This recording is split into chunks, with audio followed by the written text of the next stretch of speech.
የሚችል ምስኪኑን ማን ነው? እግዚአብሔር ነው። በመከራ ቀን መሸሸጊያው ማን ነው? እግዚአብሔር ነው። ወደ እኔ ጩህ ያለው ማን ነው? እግዚአብሔር ነው። እኔ መልስልሃለሁ ያለው ማን ነው? እግዚአብሔር ነው። እግዚአብሔር ነው። ታለም እግዚአብሔር ነው። እና ፕሊስ ከዚህ አስተሳሰብ ውጪ እንዲህ አይነት ሰምቻለሁ። ግን ያው እኔ ጋር መልስ አጣህ ማለት እኔ ብዙም እንደነገርኩ እውቀት የለኝም እንዲሁ እንትን ለማለት ነው የገባሁት። እኔ ጋር መልስ አጣህ ማለት መልስ የለም ማለት አይደለም። ትልልቅ አባቶችን መጠየቅ ትችላለህ። አሁን የመልስ ጉዳይ አይደለም ታለም። አይ እዚህ ጋር አሁን ለኛ አይደለም አንቺ መልስ ላጣሽው ነው ማመልስ አግኝተናል። በጣም ነው የሚሳደቡት እዚህ ጋር ተያቸው እነሱን ኮመንቱን ተያቸው። እኛን ተይና አንቺ አሁን መልስ ማለት ለነፍስሽ ጠይቂያቸው። ብዙ የተደረገለት በጣም እኔም በራሴ አንድ ምስክር ነኝ። ገባ በጣም ብዙ እንትን ያለ በህይወቱ የተደረገለት ሰው አለ። አሁን እሱን መተዝም ማርያም እሱን አስፈግጬ የምነግርሽ ማርያም ግን ልታረግልሽ አትችልም ነው እታለም። እሱን አሁን ማርያም ልታረግልሽ አትችልም። እንደሱ አይነት ማርያም መጽሐፍ ቅዱስ ውስጥ የለችም እታለም፣ የለችም። እንዲህ አይነት ማርያም መጽሐፍ ቅዱስ ውስጥ የለችም። ኦኬ ልትደርስ የምትችል ለሰው ልታግዝ የምትችል ማርያም የለችም እግዚአብሔር ቃል ውስጥ።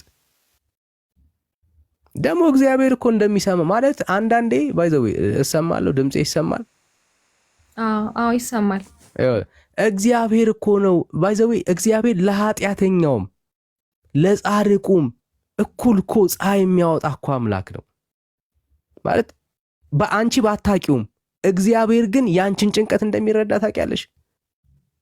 አንቺ ባትረጁም እግዚአብሔር ሆይ አንተ ነህ ያገዝከኝ ባትዩም እግዚአብሔር እንደ አባትነቱ እኮ ይረዳሻል፣ ያግዝሻል። ለምን? በእጆቹ እኮ ይሰራሽ። አንቺ የሱ በአምሳያው የፈጠረሽ የሰራሽ የእጆቹ ስራ ነሽ ታለም። እግዚአብሔር በቃ ባንገነዘበውም እየረዳን እንዳለ እያገዘን እያለ ባናቅም እግዚአብሔር የሚረዳ አምላክ ነው። እንኳን አንቺን አለም የሰማይ ወፎችን እኮ ያበላል፣ ያጠጣል፣ የምድር አበቦችን እኮ ያለብሳል አይደል? እግዚአብሔር በጥበቡ ያኖራል እኮ። ለኃጢያኑም ለጻድቁ ምን ያወጣል? ፀሐይን ያወጣል፣ ፀሐይን ያወጣል፣ ዝናብን ያዘንባል። ለኃጢያኑም ለጻድቁም እግዚአብሔር እየመረጠ እሱን ለሚሉ ሰዎች ዓለም ፀሐይን የሚያወጣው እግዚአብሔር ቸር አምላክ ነው። በጸጋው አይጸጸትም። እና እግዚአብሔር ባደረገልሽ ነገር ሁሉ እየወሰድሽ ከቀናቶች ጋር በተያያዙ ቅዱሳን ላይ እየሰጠሽ ከሆነ ከእግዚአብሔር እውነት በጣም እየጎደልሽ ነው እቴ፣ በጣም እየጎደልሽ ነው። አሁን ትልቁ ችግር ይሄ ነው። አይሽ እግዚአብሔር ነው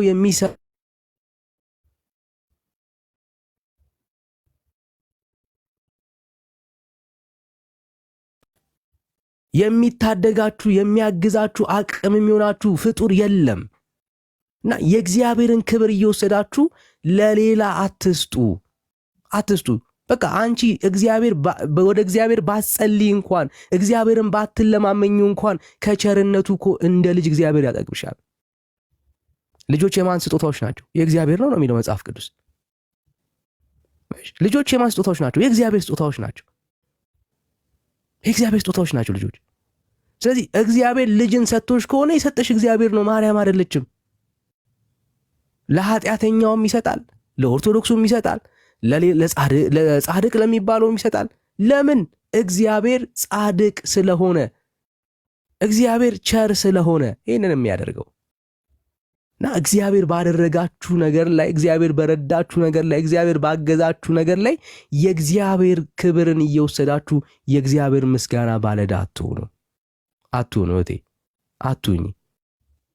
ማርያም ልትረዳሽ የምትችልበት እግዚአብሔር ክሬዲት የማይወስድበት አንድ የህይወት ክፍል የለሽም። አንድ የህይወት ክፍል የለሽም እታለም። እግዚአብሔር ነው ኤቭሪ ክሬዲቶቹን ሊወስድ የሚገባው። ኤቭሪ ክሬዲቶችን። እረኛሽ ማን ነው? እግዚአብሔር። አጋዥሽ ማን ነው? እግዚአብሔር። በለመለመ መስክ የሚያሳድርሽ ማን ነው? እግዚአብሔር። በጠላቶች ፊት ራስሽን በዘይት የሚቀባ ማን ነው? እግዚአብሔር። እዛለም እግዚአብሔር። አይሽ ለእግዚአብሔር የሚገባውን ነገር ዛሬ ቤተ ክርስቲያን በብዙ ነገሮች ላይ ተጠምዳ የሆነ ነገር ቢሆን ገብርኤል፣ የሆነ ነገር ሲሆን ሚካኤል፣ የሆነ ነገር ሲሆን ሩፋኤል፣ የሆነ ነገር ሲሆን እገሌ እየተባለ ለእግዚአብሔር የሚደረገው ነገር ሁሉ ተወስዶ ለፍጡር። ይህ ከባድ ከባድ ከእግዚአብሔር እውነት የሚያጎድል ከባድ ትምህርት ነው። ከባድ ትምህርት ነው እና እኔ እንደ ወንድም እመክርሻለሁ፣ እግዚአብሔርን ባታቂውም እግዚአብሔር ቸር ነው ለአንቺ፣ ባትገነዘቢውም እግዚአብሔር ቸር ነው። ባይገባሽም እግዚአብሔር ይረዳሻል። ባትረጁም እግዚአብሔር ቸር ነው። በቸርነቱ አይጸጸትም። በጸጋው እግዚአብሔር አይጸጸትም። ለሁሉ እኩል ነው። አባት ነው እግዚአብሔር። የፍጥረት ሁሉ እኮ አባት ነው እኮ የፍጥረት ሁሉ አባት ነው። ቀነቶችን ብዙ ጓደኞችሽ በአልጋ ላይ ተኝተው በዛ ቀርተዋል። ብዙ ትውልዶች የምታውቂያቸው ጤነኛ ነው የሚባሉ ሰዎች፣ ሀብት ያላቸው ትዳር ሁሉ አንቀላፍተዋል። አንቺ ግን አለሽ በጎንሽ። እግዚአብሔር ስለረዳሽ ነው፣ እግዚአብሔር ስላገዘሽ ነው። ታለም ማንም አይደለም፣ ማንም ሊረዳሽም አይችልም። ታለምና እኔ አበረታታሻለሁ። እግዚአብሔር በቂ ነው። ጋድ ኢዝ ኢነፍ። ማርያምን እንደዚሁ ውለጃት። ምንም ባይሆን ባትረዳሽ፣ ጸሎትሽም ባትሰማ፣ ባታግዝሽም የጌታ እናት ናት። የጌታ እናት ደግሞ ትወደዳለች። ለማንም እኔን እንኳን የምትወጁን የቅርብ ሰዎችን እንኳን ትወጃለሽ። አለቀ። አየሽ፣ እናትሽ ናት፣ ደግሞ በጌታ እህትሽ ናት ማርያም። አለቀ በቃ። መጽሐፍ ቅዱስ ውስጥ ያለችው ማርያም ይቺ ማርያም ናት። ከዚህ ውጪ ሌላ ማርያም የለችም የእግዚአብሔር ቃል ውስጥ። እና ትልቁ ነገር ስህተቱ እሱ ነው። መጽሐፍ ቅዱስ ውስጥ የሌለችውን ማርያም ዛሬ አስታጥቀውናል፣ ሰጥተውናል። መጽሐፍ ቅዱስ የማያውቃት ማርያም፣ ከጌታ እናት በጣም የተለየች ማርያም ማለት ነው። እና ወደ እውነተኛው ሐሳብ መመለስ አለብን። ታለም እውነተኛው ወንጌል ይሄ ነው ያለው። እሺ አመሰግናለሁ። እሺ ቴንክ ዩ ተባረኪ። እኔ ስለማልችልበት እንትን በሉኝ፣ አውርድ። ችግር የለም፣ እኔ አስወርድሻለሁ። እሺ ቴንክ ዩ። እሺ አንድነት ሰላም ነው? አንድነት ሰላም፣ እንዴት ናችሁ? እግዚአብሔር ይመስገን። ድምፅህን ትንሽ ጮክ ታደርጓል? እሺ አሁን ይሰማል? ትሰማል። እሺ ከየት ቤተ እምነት መጣ? ኦርቶዶክስ ነኝ። እሺ ኦርቶዶክስ። ቅዱሳንን ትወዳቸዋለህ? እንደ በሚገባ። ኧረ ቅዱሳን ማለት የሰው ልጆች ናቸው። የሰው ልጅ ሁሉ ይወደዳል። የሰው ልጅ እንደምትወድ ነው የምትወዳቸው? እነሱ የተለየ ክብር እንሰጣቸዋለን። ለእነሱ እሰጣለሁ። ለምንድን የተለየ ክብር የምሰጣቸው?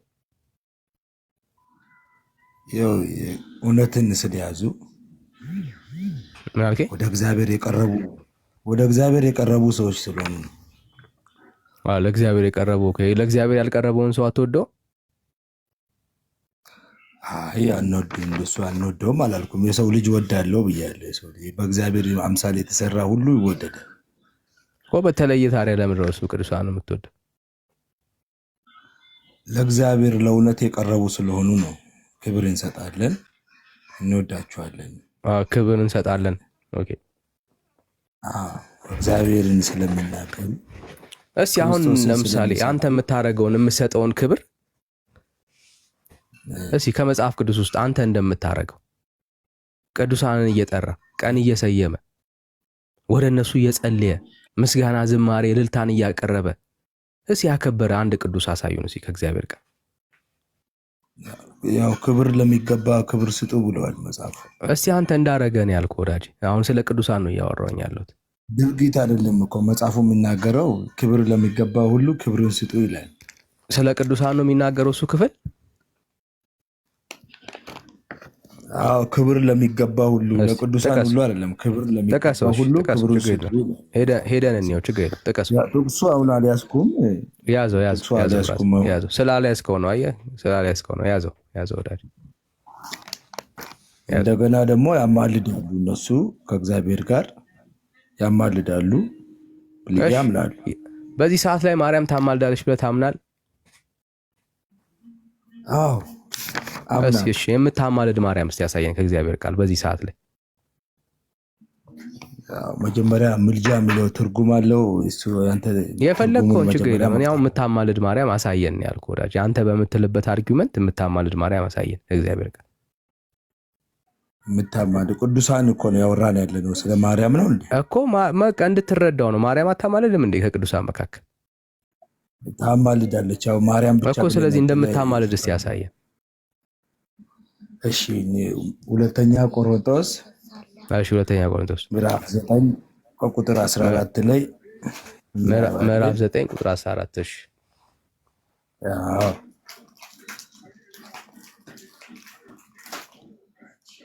እሺ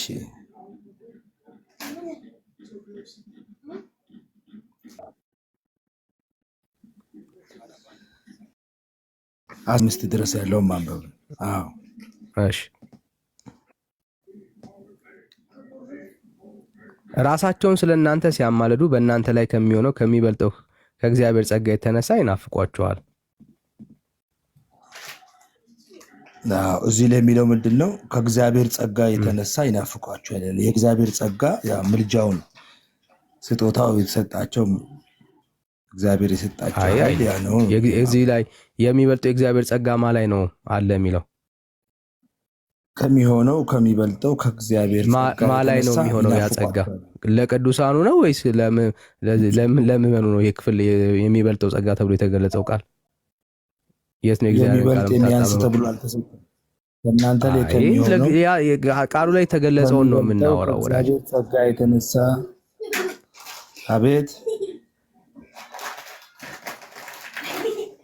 ሄሎ ከኛ ጋር ነው ወዳጅ? አዎ እዚሁ ነው፣ ያንተ ጋር ነኝ። የሌላ ቦታ በእናንተ ላይ ከሚሆነው ከሚበልጠው ከእግዚአብሔር ጸጋ የተነሳ ነው የሚለው። የሚበልጠው የእግዚአብሔር ጸጋ ማ ላይ ነው ያለው? አሁን እዚህ ክፍል ላይ እግዚአብሔር የሚበልጠው ጸጋ እዚህ ላይ ነው ተብሎ የተነገረለት የለም። አዴ ወዳጅ አለ አለ ወዳጅ አለ። ይኸው አንተ ለቅዱሳኑ ነው የሰጠው። ቅዱሳን ለላመንካቸው እሱ ጸጋ የሚበልጥ ጸጋ አይደለም ያለው እሱ ወዳጅ። የእግዚአብሔርን ቃል አንተ እኮ የጠቀስከው ነው አይደለም ወዳጅ? አንተ የጠቀስከው ክፍል እኮ ነው እያየን ያለ።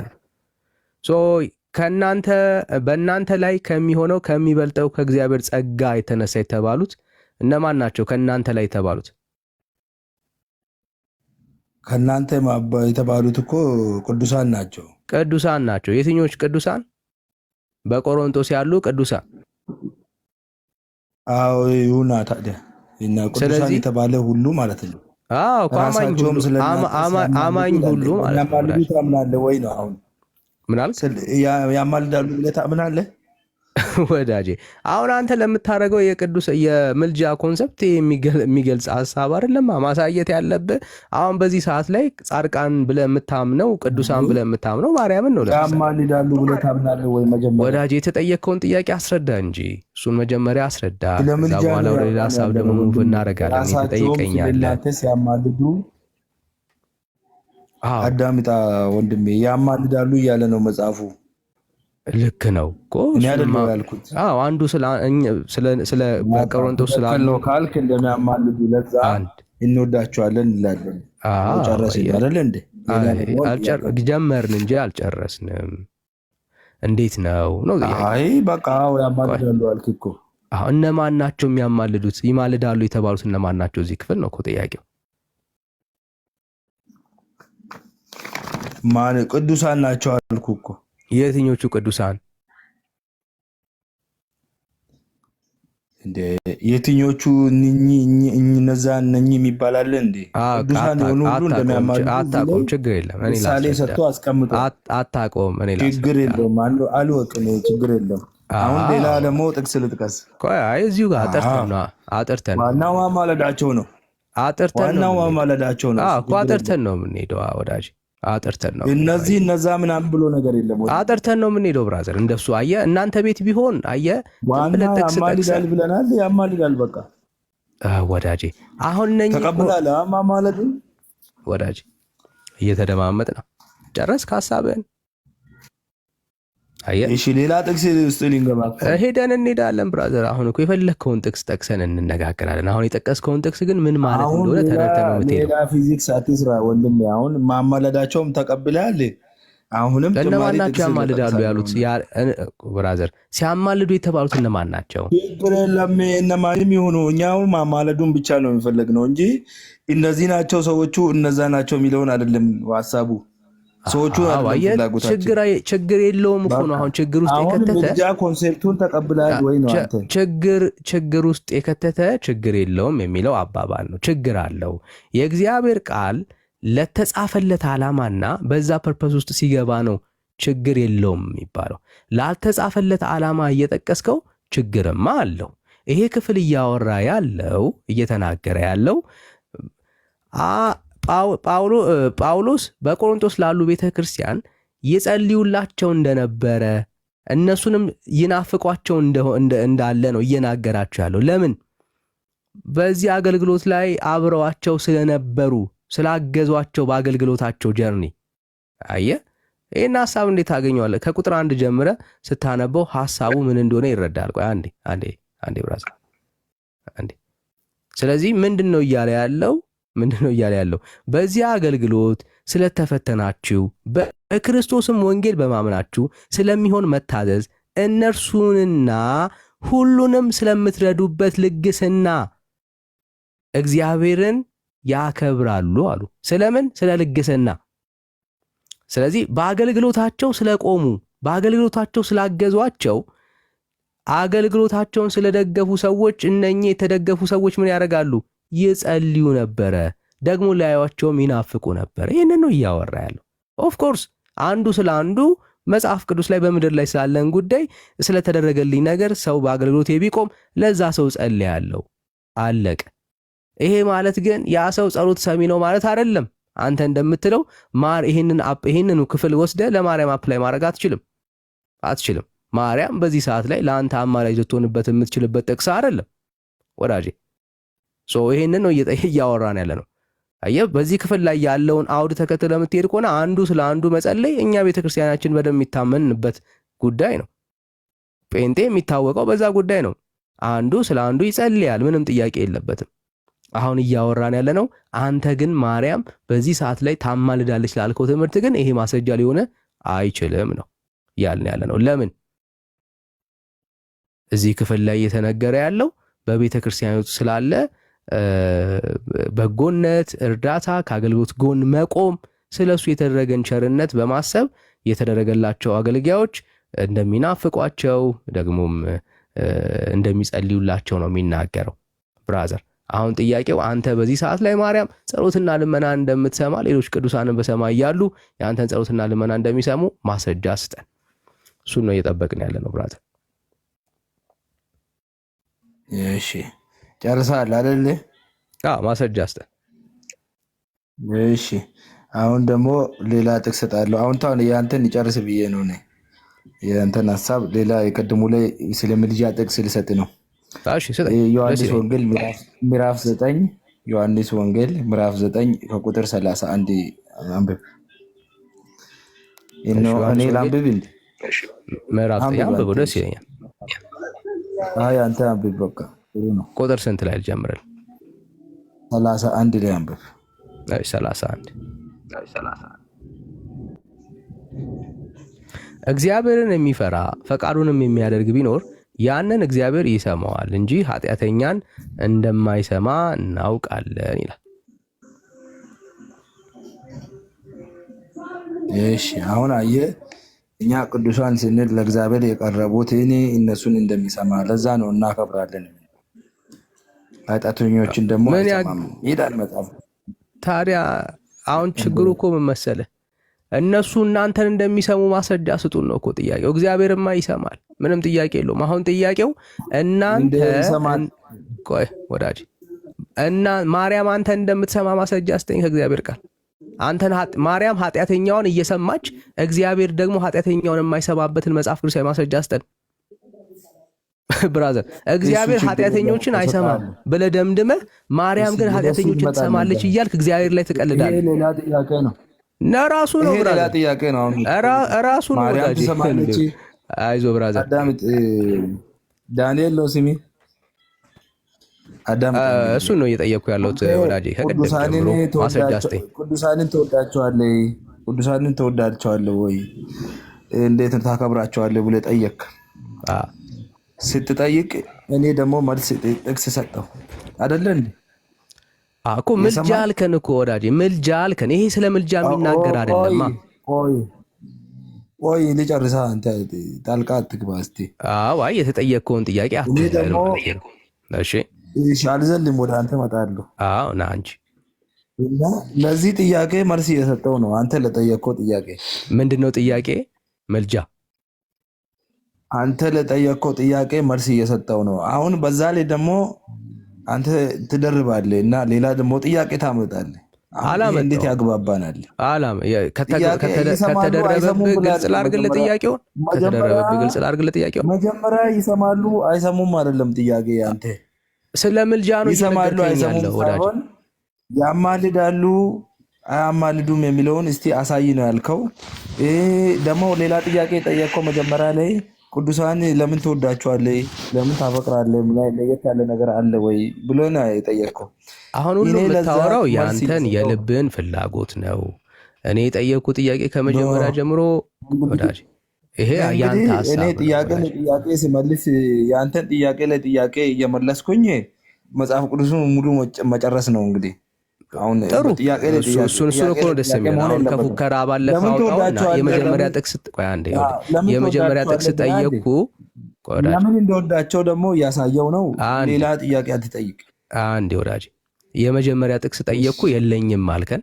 ከዛ በኋላ ቀጠልክና ጥቅስ አለኝ አልክ። ጥቅስ ያለን ጥቅስ አመጣኸው።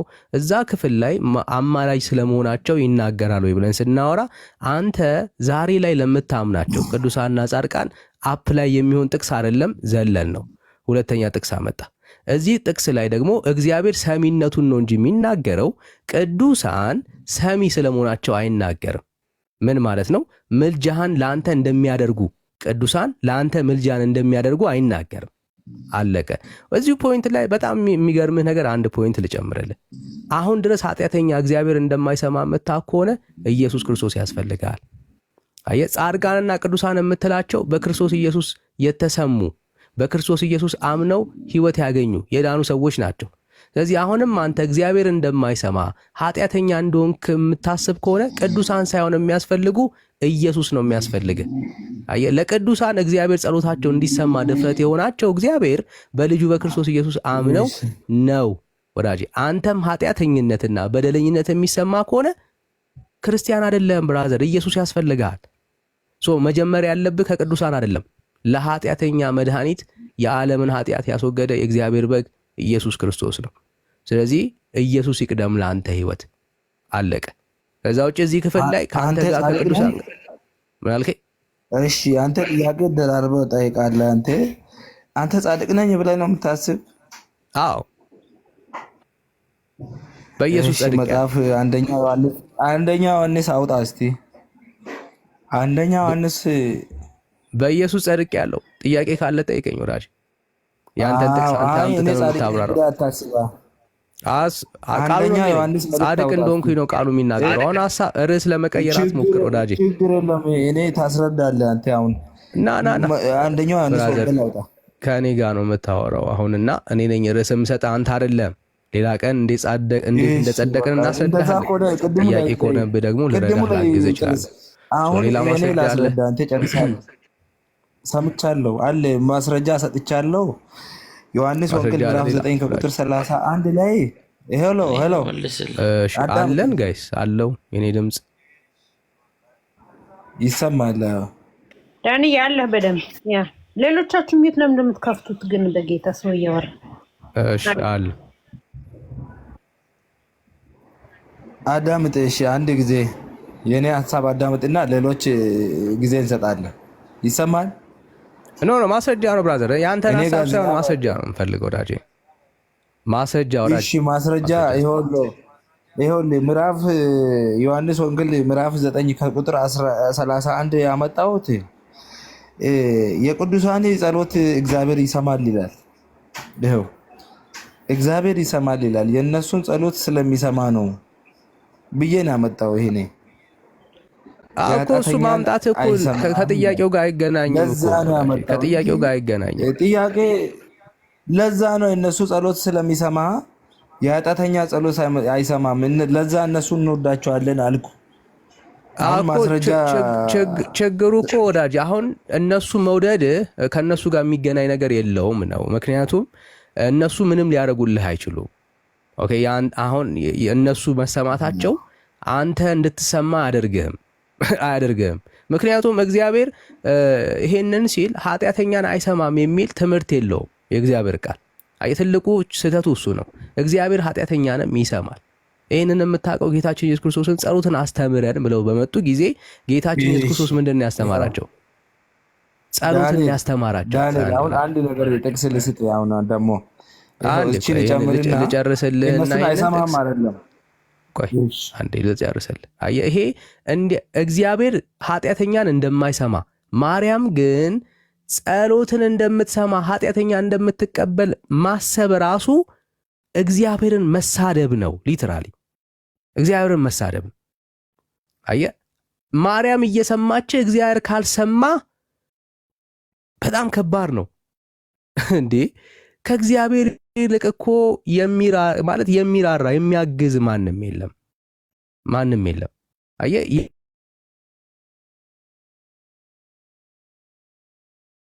ወደ ፈለግከው ሐሳብ ላይ ሄደን ደግሞ እናያለን። እሺ ይህንን ጥቅስ ላንብብልህ። እንደዚህ ይላል።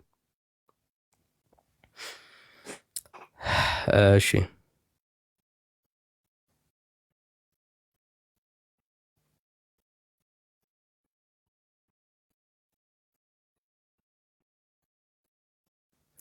እግዚአብሔር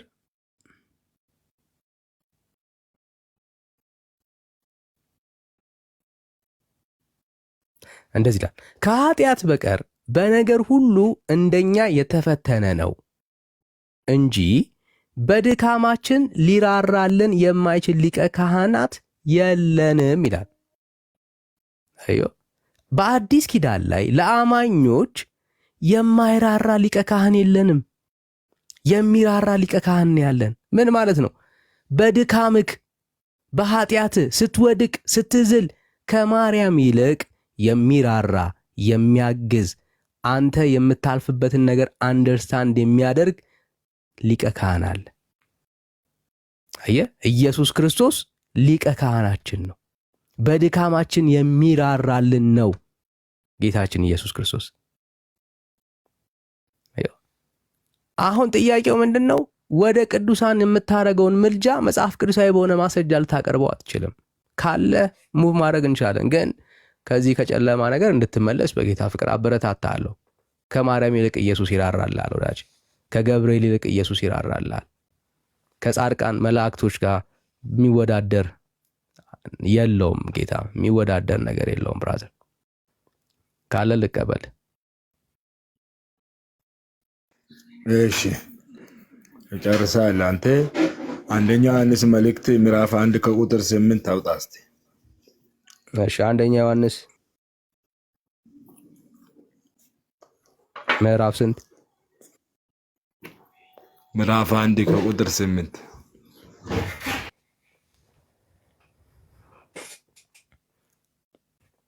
እሺ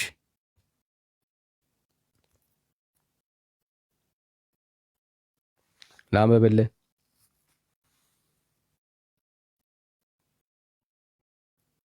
ኃጢአት የለብንም ብንል ራሳችንን እናስታለን፣ እውነትም በእኛ ውስጥ የለም። ኃጢአታችንን ብንናዘዝ ኃጢአታችንን ይቅር ሊለን ከአመፃ ሁሉ ሊያነጻን የታመነና ጻድቅ ነው።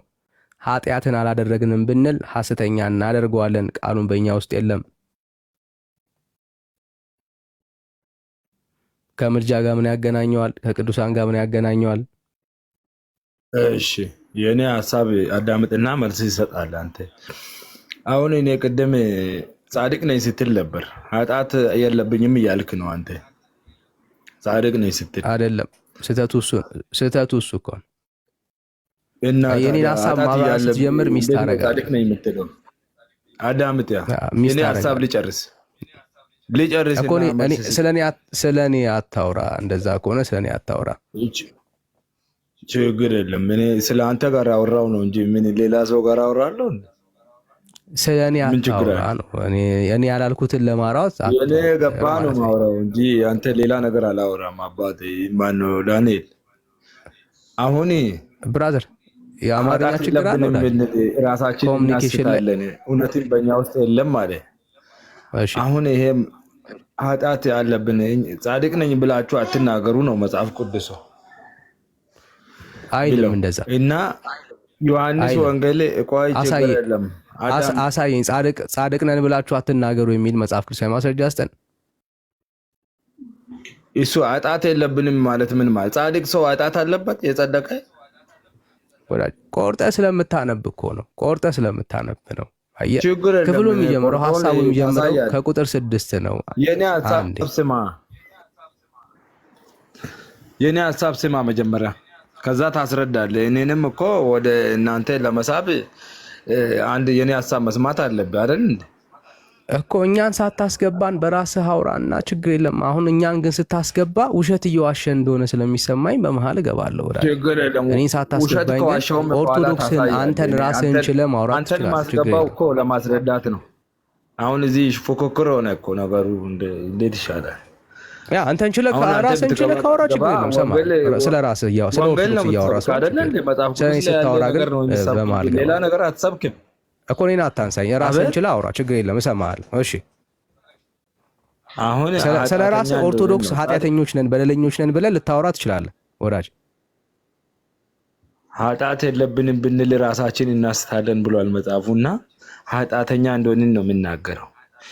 መጽሐፉ ደግሞ ዮሐንስ ወንጌል ምዕራፍ 9 ከቁጥር 31 ላይ ምን ይላል? እንግዲህ አሁን የጻድቅ ሰው ጸሎት ነው የሚሰማ፣ የኃጢአተኛን አይሰማም ይላል። አሁን ከዚህ ጋር ምን ገባህ አንተ? የኃጢአተኛን ጸሎት አይሰማም የጻድቅን ጸሎት ይሰማል እያለ ነው እዚህ ጋር። እኛ ደግሞ ኃጢአት አለብን ብለን ነው የምናወራ። ኃጢአት የለብንም ብላችሁ አታውሩ፣ አትናገሩ ያለ ነው መጽሐፉ። የጻድቅ ሰው ጸሎት ደግሞ ይሰማል ያለ ነው። ከዚህ ጋር አገናኝቼ ነው የተረዳሁት እኔ። ለዛ ነው ከቅድም ጀምሮ አሁን ተረድተሃል?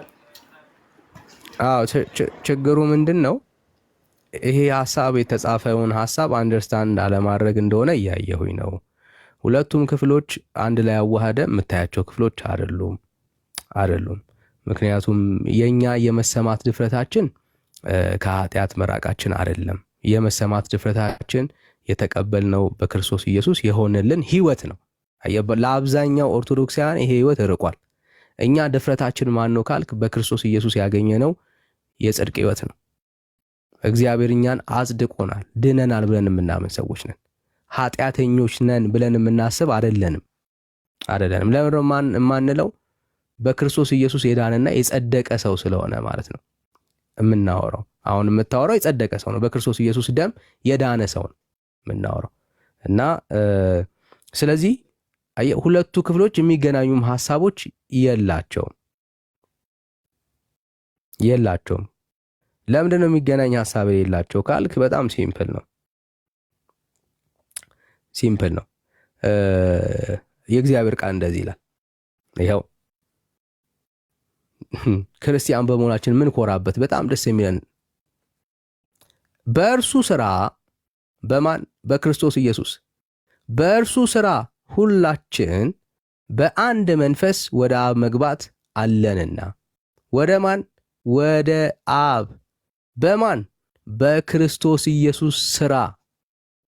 ብራዘር አሁን ገና አብን ለማግኘት አብን ለማውራት አብን ለማግኘት ግራ የምንጋባ ምስኪኖች አይደለንም።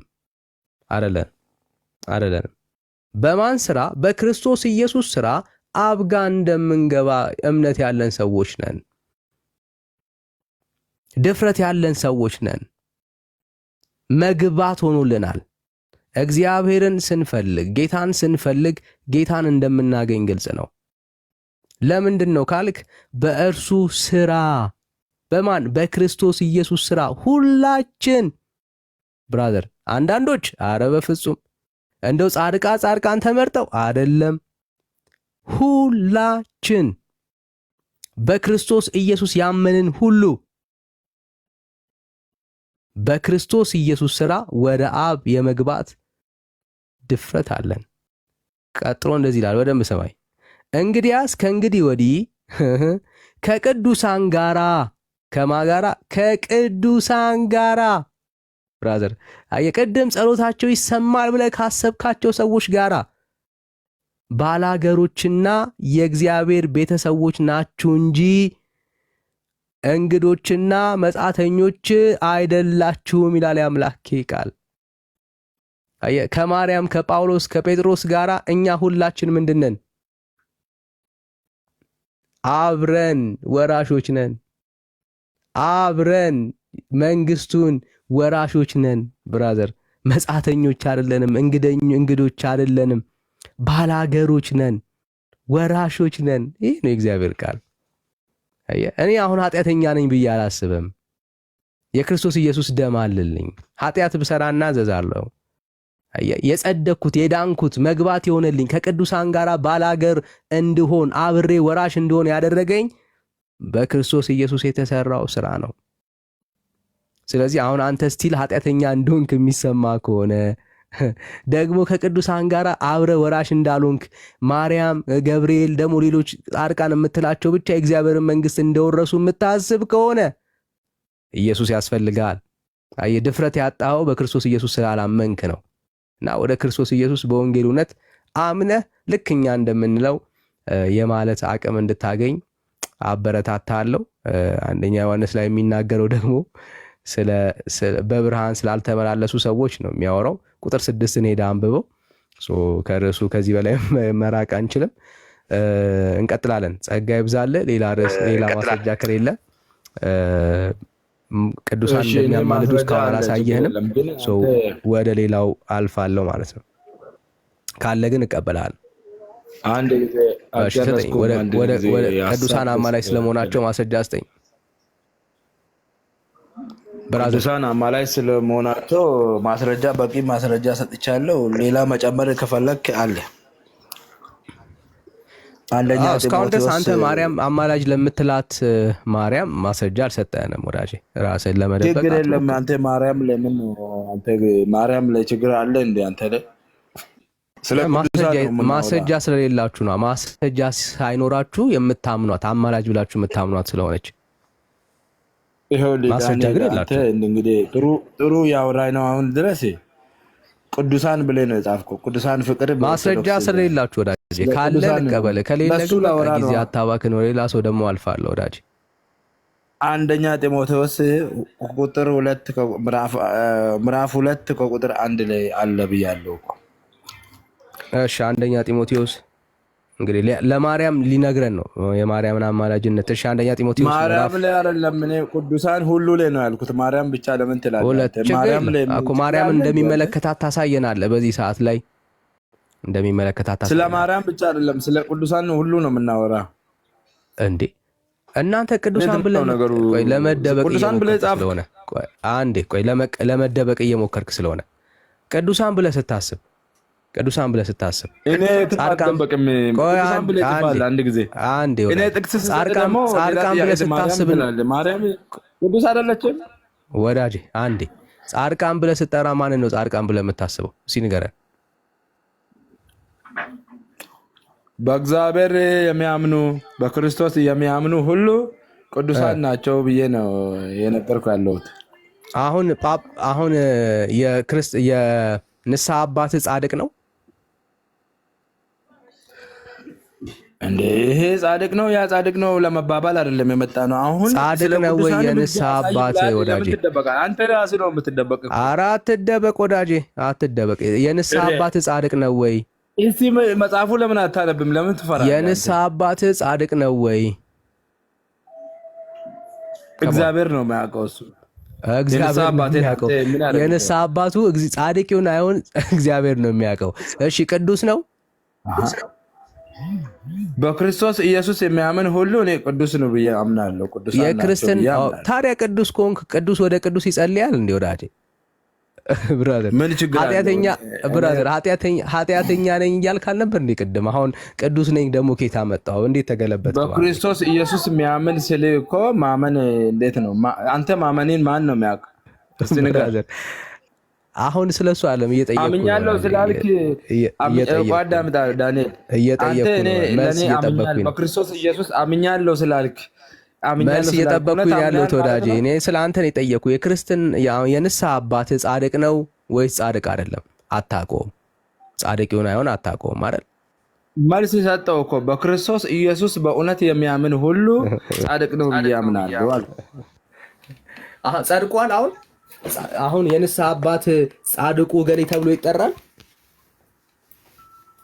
የንስሐ አባቴ እንደዛ ተብሎ አይጠራም። ለምን የማይጠራው? ጻድቅ ስላልሆነ እንደዛ ብሎ እኔ አልተጠራም እስካሁን ድረስ። አሁን የኔን መልስ ለምን አትቀበልም? የማይጠራው ለምንድን ነው ወዳጄ?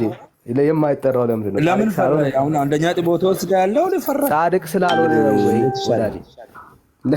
አንደኛ ጢሞቴዎስ አንዱ የት ነው የምትደበቀው? መጀመሪያ የተጠየቅከውን ጥያቄ መልስ እንጂ ወዳጄ። እንደ አንተ የፈለግከው ጥያቄ የጠየቅኩ ክርስትና አባቴ ክርስትና እንትን እያልክ የጠየቅ በጣም ቅዱስ ላይ ያለውን አታወራ።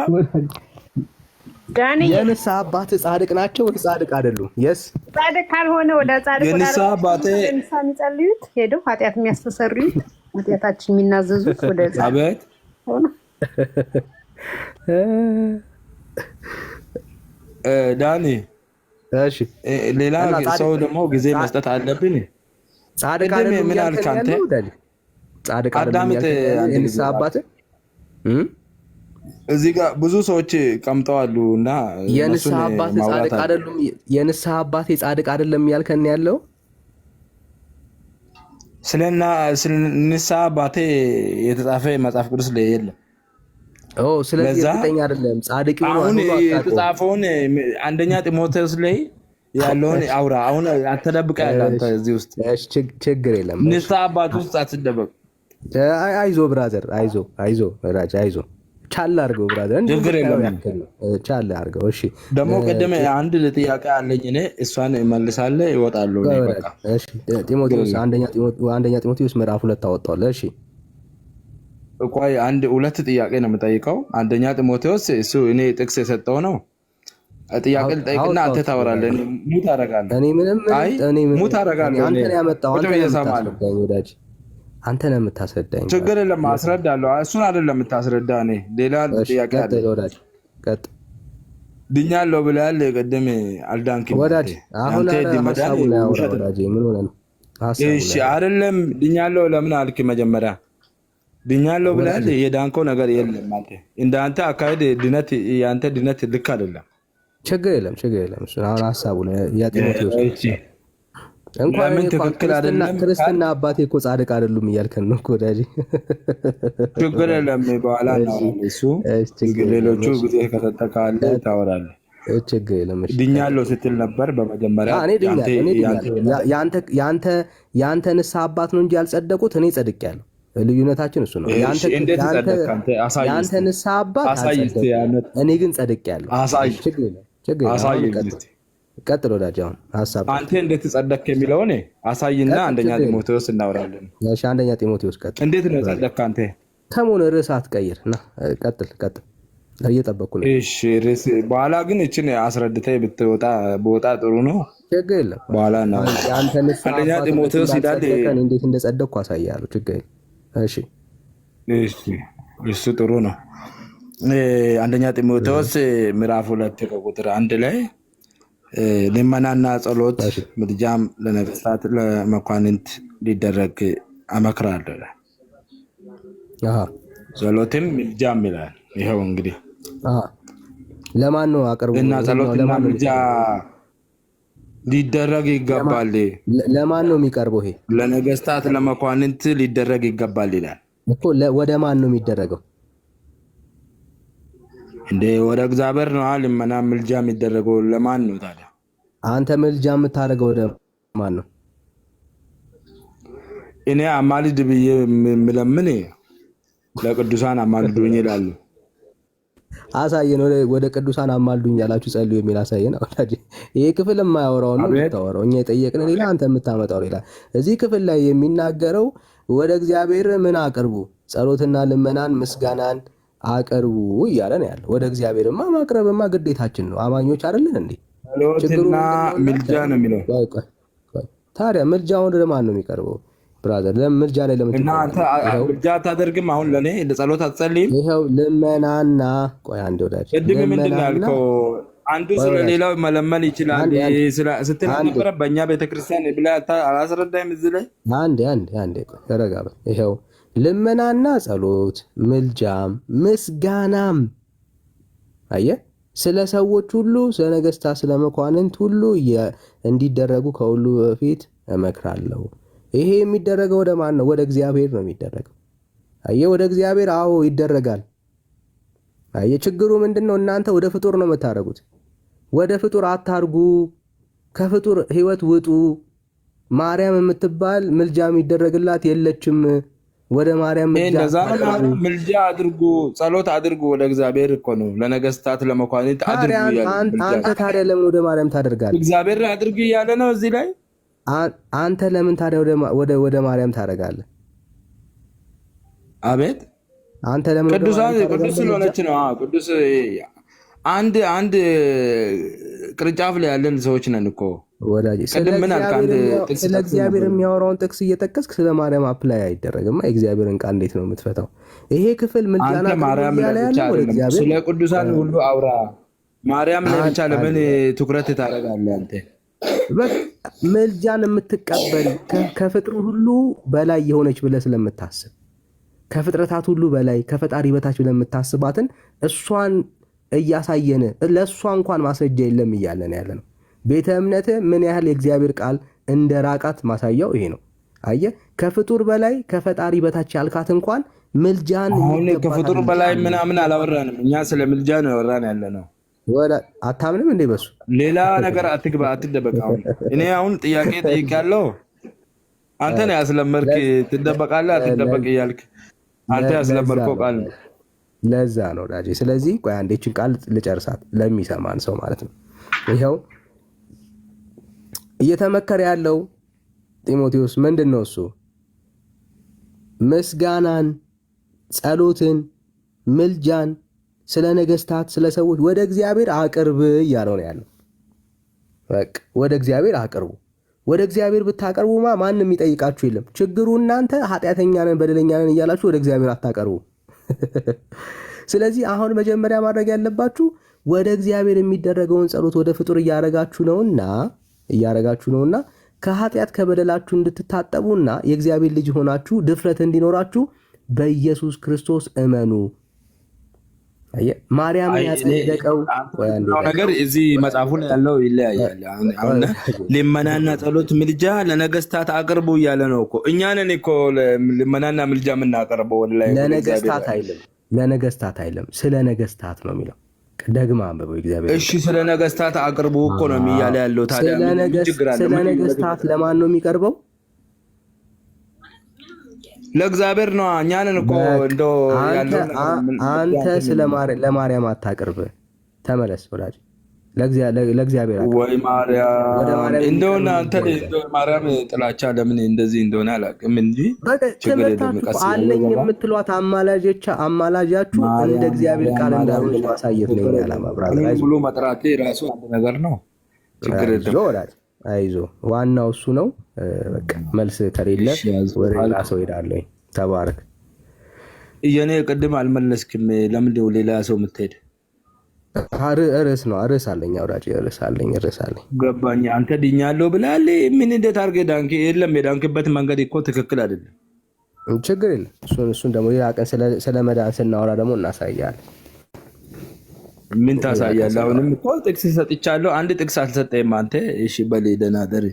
አንድ ኤፌሶን ምዕራፍ 2 ቁጥር 8 አንብበው። እሷን እያሰላሰልክ ደራት። ኤፌሶን ዝም ብላ በእምነት ዳናችሁ የሚለው እስቲ በእምነት ዳናችሁ የሚለው አሳይ እስቲ አንተ። ጸጋው በእምነት አድኗችኋል ይላል። አንብበው። ምን ማሳየት ያስፈልጋል? የእግዚአብሔር ቃል ነው። እሺ እንግዲህ እዚህ ላይ ሰዎች አሉ። 8 ነው 7 ሰው አለ። ይሄው አዳምጥ። ይኸው አንድ ጊዜ ማስረጃ ላይ አዳምጥና ጠየቀኝ ወዳጅ። ውይይት እኮ አይደለም ማስረጃ ላይ ጠየቀኝ። እኔ ዝም ብዬ ጸጋው በእምነት አይደል? እንደዛ ከሆነ እንደ ዳንኩኝ አዎ ትክክል፣ እንደዛ ይላል። ልክ ነው፣ ትክክል ነው። አነባለሁ። ቃሉን ታምናለህ? አጋንንት ይድናል? እንደዛ ከሆነ እሺ፣ አጋንንት ይድናል? ቃሉን ታምናለህ ወይስ አታምንም ወዳጅ? እኔ ቃሉን አምናለሁ፣ ግን አጋንንትም ይድናል? አስረዳኝ እስቲ። እንደው ወጣለሁም አስረዳ። ጸጋው የመጣው ለሰው ልጆች እንጂ ለአጋንንት አይደለም። እንደዛ የሚል አሳይ እስቲ። አጋንንትም ያምናሉ ይንቀጠቀጥማል ይላል። እንግዲህ መጽሐፉ እነሱም ይድናሉ አብሮ ከኛ ጋር። ጸጋው የመጣው ለሰው ልጆች ነው እንጂ ለአጋንንት አይደለም እኮ አልኩ። ላሳየህ። እሱን አሳይ፣ መጽሐፍ ቅዱስ ላይ አሳይ። ለሚያምን ነው የሚለው። አንድ አሳይ።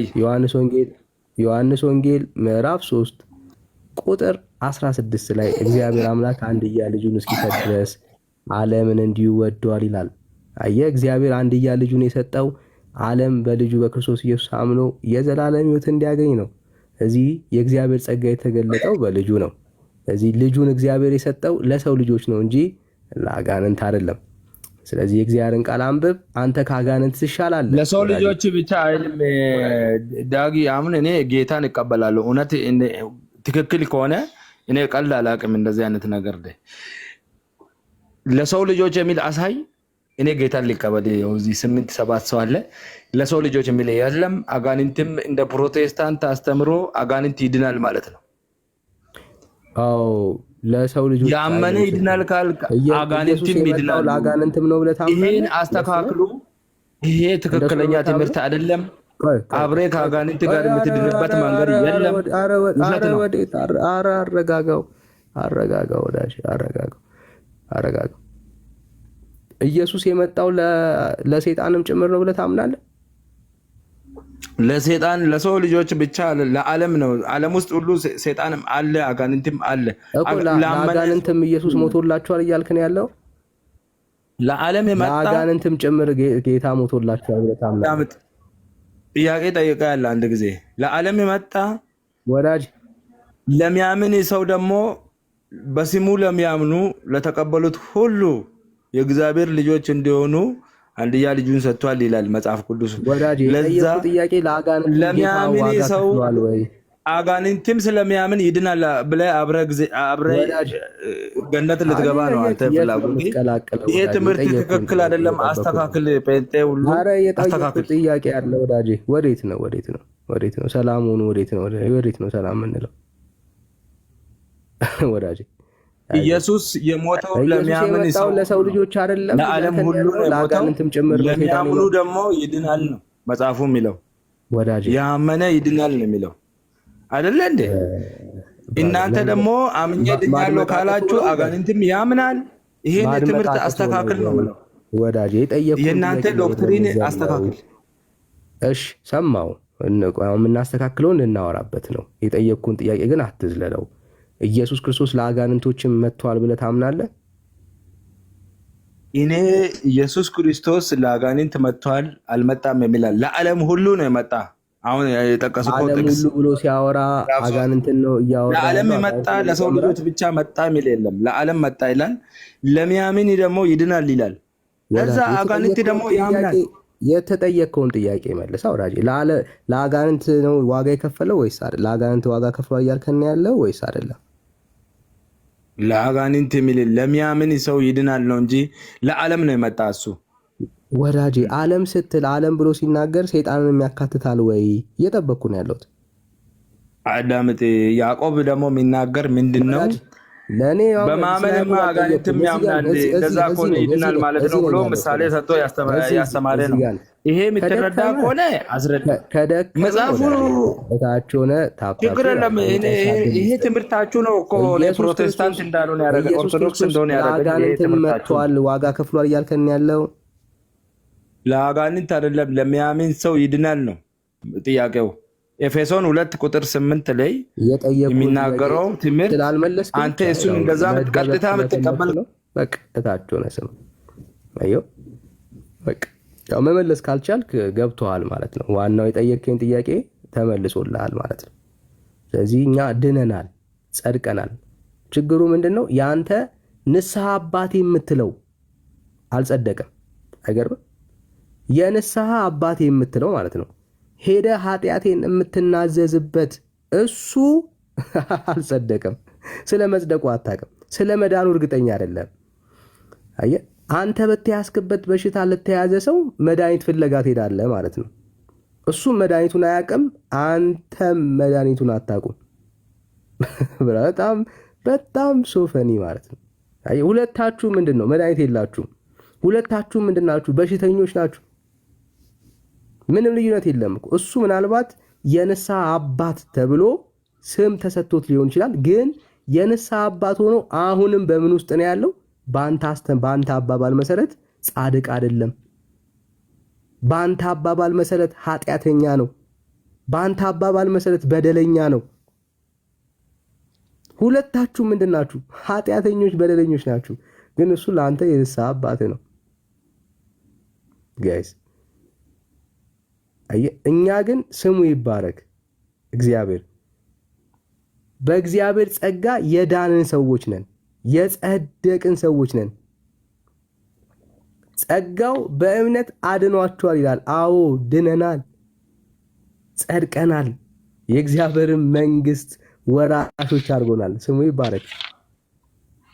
አዮ እና ጋይስ በቃ ማለት አስብ፣ የንስሐ አባት የምትለው እሱ ካልጸደቀ፣ እሱ ካልዳነ ብላ አንተማ እርድ ውስጥ ነህ። ኃጢአትን ልትናዘዝ የምትሄደው እሱ ማለት ነው። እሱ ጋር ሄደህ ኃጢአትን የምትናዘዘው ሰውዬ ስለ መዳኑ ስለ መጽደቁ እርግጠኛ ካልሆንክ ብራዘር ማምለጥ ነው ያለብህ። ማምለጥ ነው ያለብህ። ማምለጥ ነው ያለብህ። ትዝ ይልሃል አንድ ማስታወቂያ ማምለጥ ነው ለጫማው በኋላ ይታሰባል ምናምን። አንድ በጣም አሪፍ ማስታወቂያ ነበረች። ለጫማው በኋላ ያስባሉ አይነት ነገር ማለት ነው። እና አሁን ማምለጥ ነው ያለባችሁ ኦርቶዶክሳውያን ጋይስ፣ የምሬን ነው የምለው፣ ማምለጥ አለባችሁ። የንስሐ አባታችሁ ካልጸደቀ እናንተ ምን ዋጋ አላችሁ? እናንተ ንስሐ የምትገቡት እሳቸው ጋር ሄዳችሁ ብራዘርስ፣ እሳቸው ጋር ሄዳችሁ ንስሐ የምትገቡባቸው እኛ አባት ካልጸደቁ፣ ካልዳኑ፣ ጻድቅ ካልተባሉ የእናንተ ንስሐ መግባት ምን ዋጋ አለው? ምን ዋጋ አለው ጋይስ? ምን ዋጋ አለው ጋይስ? ምንም እኮ ትርጉም የለውም። ምንም ትርጉም የለውም። ምንም ትርጉም የለውም። እና አይዟችሁ። እሺ ወንድሞች እንኳን ደህና መጣችሁ።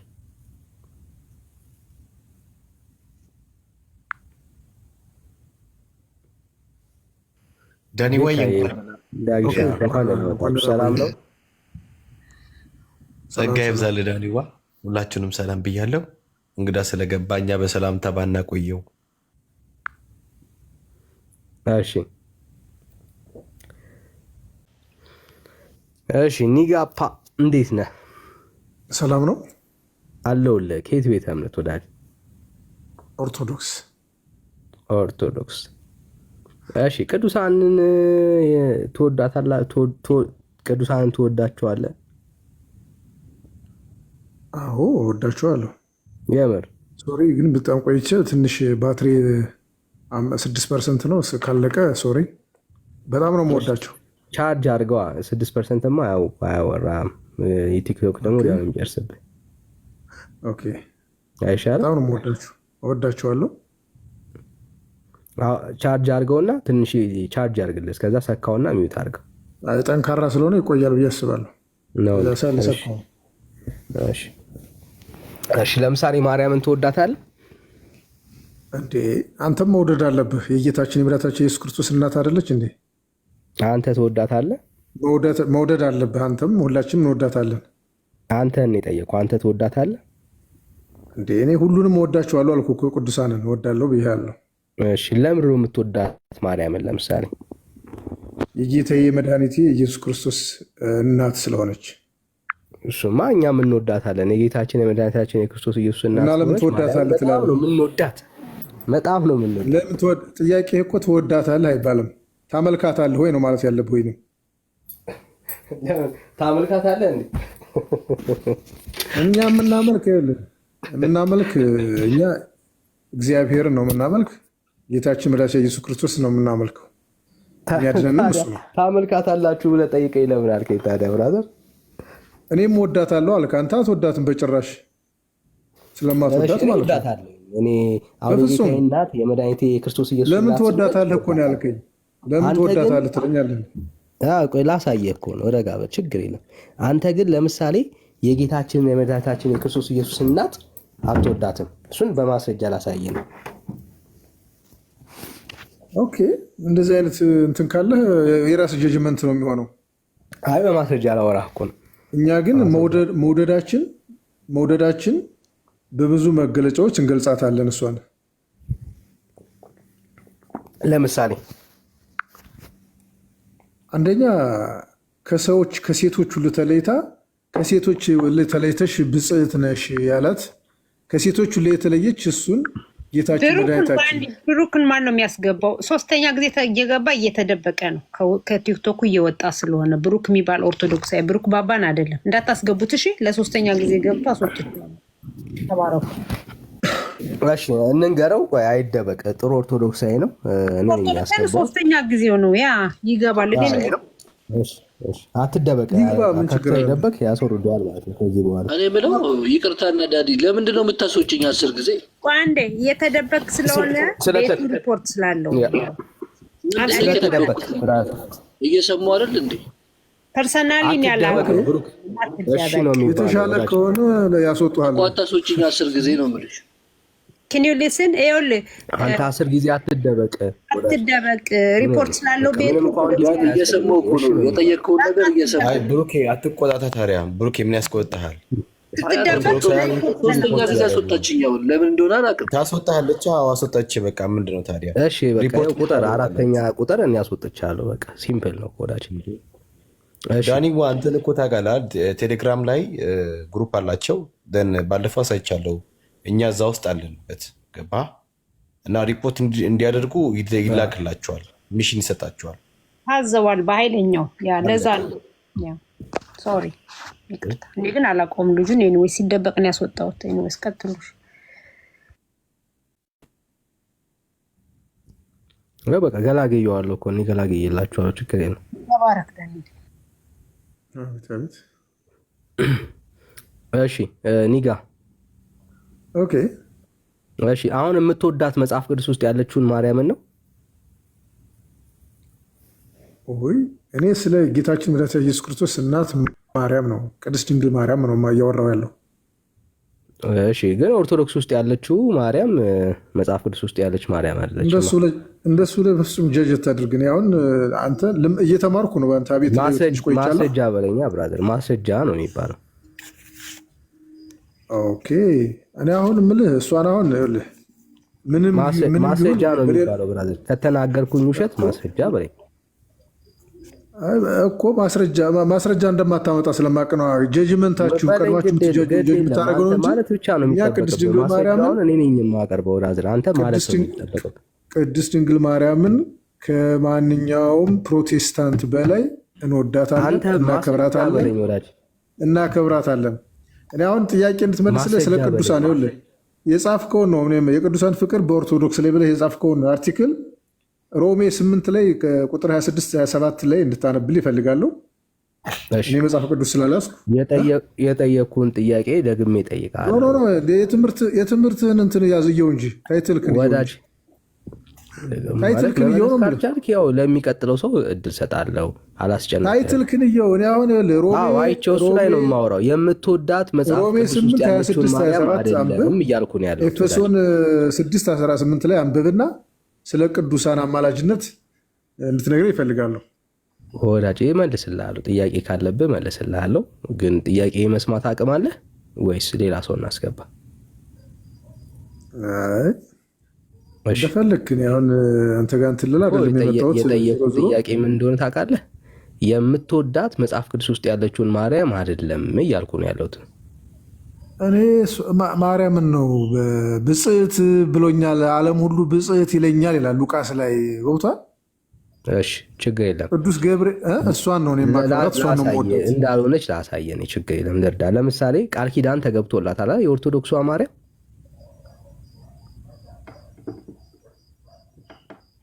ምን ቃል ኪዳን ብቻ ሳይሆን ምን የጠየቀችው ሁላ ያደርግላታል፣ አድርጎላታል። ቃል ኪዳን ገብቶላታል ወይስ አልገባላትም? የኦርቶዶክሷ ማርያም ቃል ኪዳን ገብቶላታል፣ የጠየቀችው ሁሉ አድርጎላታል። እናቱ ስለሆነች ከእግዚአብሔር ቃል ውስጥ ቃል ኪዳን የተገባላትን ማርያም አሳየን።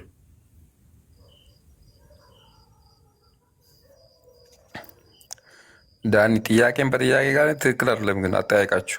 ዳዊት ሚዩት አድርግ ወዳጅ፣ ሚዩት አድርግ። እኔ የምልክ በታይትል መሰረት የምታወራ ከሆነ ቃል ኪዳን የተገባላትን ማርያም አሳየን ወዳጅ ከመጽሐፍ ቅዱስ ውስጥ። ድንግል ማርያም ነች። ድንግል ማርያም ደግሞ የኢየሱስ ጌታችን እናት ናት ብልሃል። እኛም እንወዳታለን ብልሃል። ስለሷ ከሆነ ሉቃስ ላይ ያለው በእናንተ ጭንቅላት ነው የሌለችው፣ በእናንተ ጭንቅላት ነው የሌለችው። እሺ ካለች አሳየን። አሁን ቃል ኪዳን የተገባላትን ማርያም አሳየን ከእግዚአብሔር ቃል። እንዴ ጌታም ይወድሻል ተብሎ ቅዱስ ገብርኤል ተልኮላት፣ ከዛ በላይ ቃል ኪዳን ምን አለ? አሳየን። ጌታችን መድኃኒታችን ልጅም ትወልጃለሽ ብሎ ቃል ኪዳን ገብቶላት በቃል ስጋ ሆኖ ከእሷ ተወልዶ ምንድነው? ያዚህ የበለጠ ቃል ኪዳን አለ እንዴ? የምን ቃል ኪዳን? የሁሉንም ቃል ኪዳን ገብቶላታል። ጌታዬ መድኃኒቴ ኢየሱስ ክርስቶስ በዛ ገብቶ የምን ቃል ኪዳን? እስኪ አንዴ በለው። የቱ ጋር ነው ይህን ክፍል ያነበብከው? እንዴ አንተ ልትል የፈለግከው ሌላ ከሆነ ማለት የምትፈልገው ካለ ሌላ በል ወዳጄ። የኦርቶዶክሷ ማርያም የተገባላትን ቃል ኪዳን ታውቃለህ? የኦርቶዶክሷ ሳይሆን የጌታችን የመድኃኒታችን የኢየሱስ ክርስቶስ እናት ቅድስት ድንግል ማርያም ቃል ኪዳን ተገብቶላታል። የት ነው የተገባላት? ከመጀመሪያው አሳየን። ችግር የለም። የት ነው የተገባላት ቃል ኪዳን? እስኪ አሳየን። እሺ ጥቅሱን ንገረን። ወጣ ወዳጅ። እሺ አይዞህ ብራዘር አይዞህ። እሺ ጸጋ ይብዛላችሁ የተወደዳችሁ ቤተሰቦች፣ ሰላም ብለናል። ወንድምነት እንኳን ደህና መጣ። ብሩኬ እንኳን ደህና መጣችሁ። ሁላችሁንም ሰላም ብለናል። ጸጋ ይብዛላችሁ።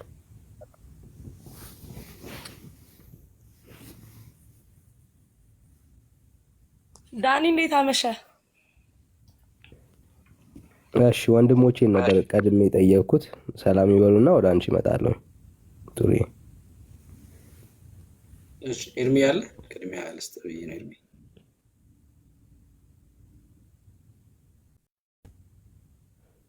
ብሩኬ ስላልቻለ ነው ማለት ነው። ኤርሚ ችግር የለም። እሺ እሺ ዳኒ ሰላም ብያለሁ ሁላችሁንም። ዳኪ ቤካ አግኝቻችኋለሁ። አብረን ነበርን። መነን ዳንዬ፣ ኤርሚሻ፣ ክርስቲያን ወንድምቶቼ ሁላችሁንም ሰላም ብያለሁ። ከእግዚአብሔር ከአባታችን ከጌታም ከኢየሱስ ክርስቶስ ጸጋና ሰላም ከሁላችሁ ጋር ይሁን። ስላገኘኋችሁ እጅግ በጣም ደስ ብሎኛል። ተባረኩ። ወዳችኋለሁ። አሜን። ብሩኬ እሺ ጥሩዬ። አቤት። እሺ ከየት ቤተ እምነት? ከኦርቶዶክስ ተዋህዶ። ከኦርቶዶክስ ተዋህዶ። እሺ ማርያምን ትወጃታለሽ? እጅግ በጣም እጅግ በጣም እወዳታለሁ። የትኛዋን ማርያም? ወይል እንግዲህ የኦርቶዶክሷን ማርያም መጽሐፍ ቅዱስ ላይ ያለችውን። ኦኬ የኦርቶዶክሷ ማርያም መጽሐፍ ቅዱስ ውስጥ የሌለችውንስ ማርያም? አሁን እኔ ማውራ ስለ መጽሐፍ ቅዱስ ውስጥ ያለችው ማርያም ነው። እሺ ለምሳሌ ኦርቶዶክስ ውስጥ ያለች ማርያም ያረገች ማርያም ናት። ለምሳሌ መጽሐፍ ቅዱስ ውስጥ ማረጓ ከዛ በፊት ያሉት ከእሱ እርገቷ መጨረሻ ላይ ነው ማለት በስጋ ማለት ነው። ከመጀመሪያ ግን ከዛ ፍጥረት እስከ ሐዲስ ያለውን ልንገርህ። እንደማመጣኔ ያው እየጠየኩሽ ያለው ጥሪ እኮ መጽሐፍ ቅዱስ ስላለችው መጀመሪያ ልንገርህ እኔ እና እዛ ላይ ጥያቄ ሲሆንብኝ ጥያቄ ጠይቅሻለሁ። እኔ አሁን የሆነ ጥያቄ ምረጥልኝና ጠይቀኝ ሰው ሲለኝ ደስ አይለኝም። እኔ ሙሉ ሰው ነኝ። አይ መጽሐፍ ቅዱስ ስላለችው ስላልከኝ ብዬ ነው። አዎ እኮ ላሳይሽ እኮ ነው። ለምሳሌ መጽሐፍ ቅዱስ ውስጥ ያለችውን ማርያምማ እንወዳታለን፣ እኛም እንቀበላታለን። አሁን ጥያቄ የፈጠረብን መጽሐፍ ቅዱስ ውስጥ የሌለችውን ማርያም ነው። ለምሳሌ መጽሐፍ ቅዱስ ውስጥ የሌለችው ማርያም ግን ኦርቶዶክስ ውስጥ ያለች ማርያም ያረገች ማርያም ናት። እውነት ነው፣ አድርጋለች። እሺ መጽሐፍ ቅዱስ ውስጥ ሲያሳይን ማረጓን። ከማረጓ በፊት ግን ያሉትን እናውራ።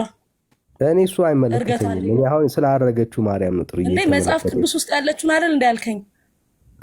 አሁን እናንተ ጋር ያለችው መጽሐፍ ቅዱስ ውስጥ የሌለችው ማርያም ብሉይ ኪዳን ጀምሮ ስላለች ልንገርህ እኮ ብዬ ነው።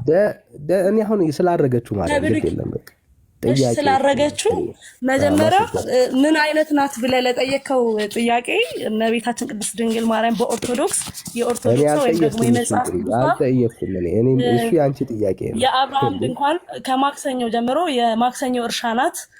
የሔዋን የአዳም ተስፋው ናት። የአብርሃም ድንኳን የኖህ ድንቅ መርከብ፣ የያዕቆብ መሰላል፣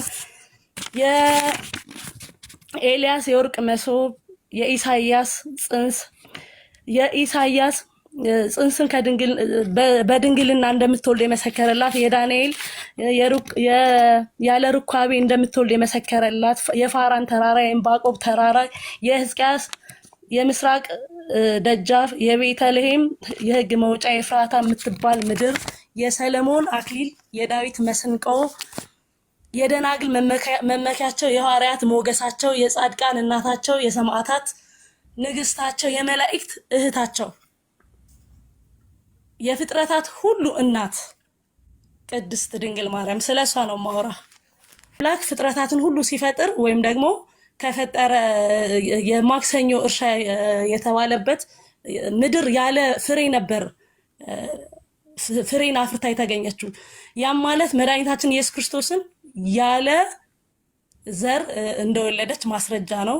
የአዳምና ሔዋን ተስፋ ናት ብዬ ነበረ። ከገነት በተሰደዱ ጊዜ ለሔዋን አዳም ሔዋን ብሎ አውጥቶላታል።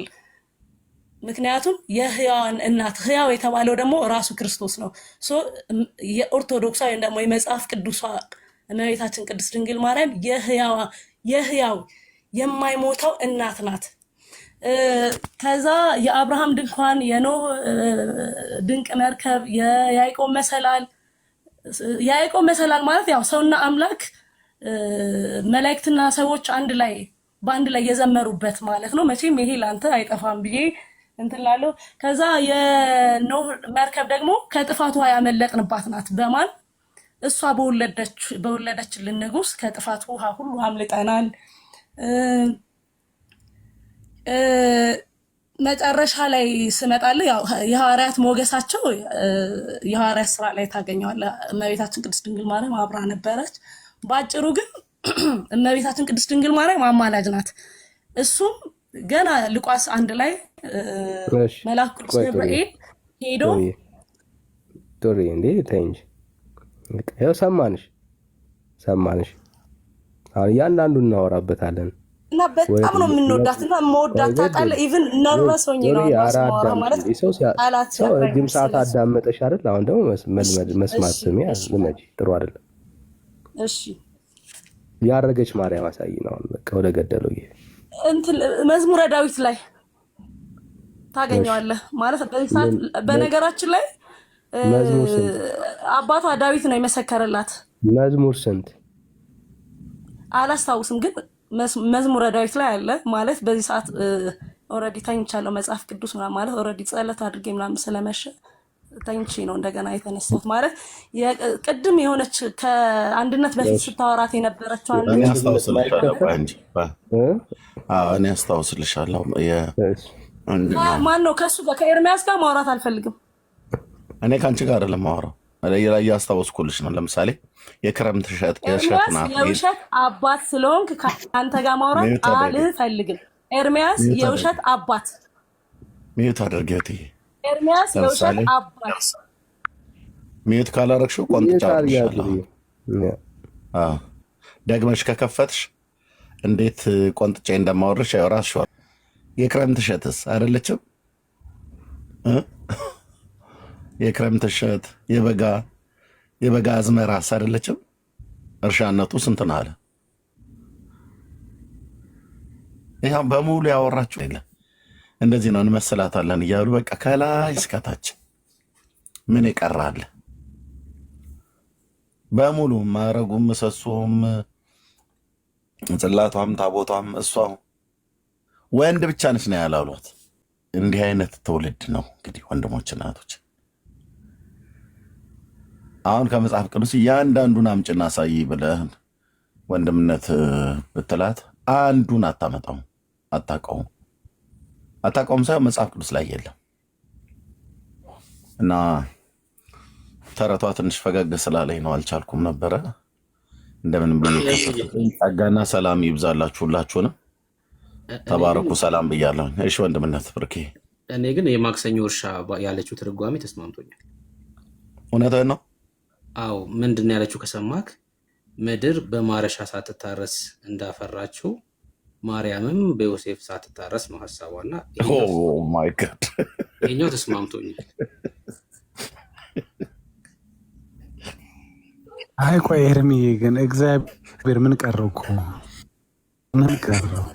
እኔ ደግሞ እርሻ ከተነሳ ምንድን ነው እግዚአብሔር ታዲያ? ምንም እኮ የለውም። ሁሉንም ዳጊዬ ይሰማ እንትን ነው ኤርሚዬ ይሰማል ድምጼ? አዎ ይሰማል። አይሰማም መሰለኝ።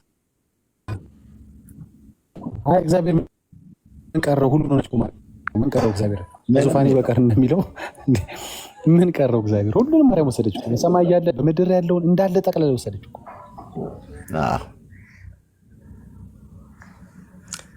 ሰላም ለእናንተ ይሁን። እንደምን አመሻችሁ ወንድሞች።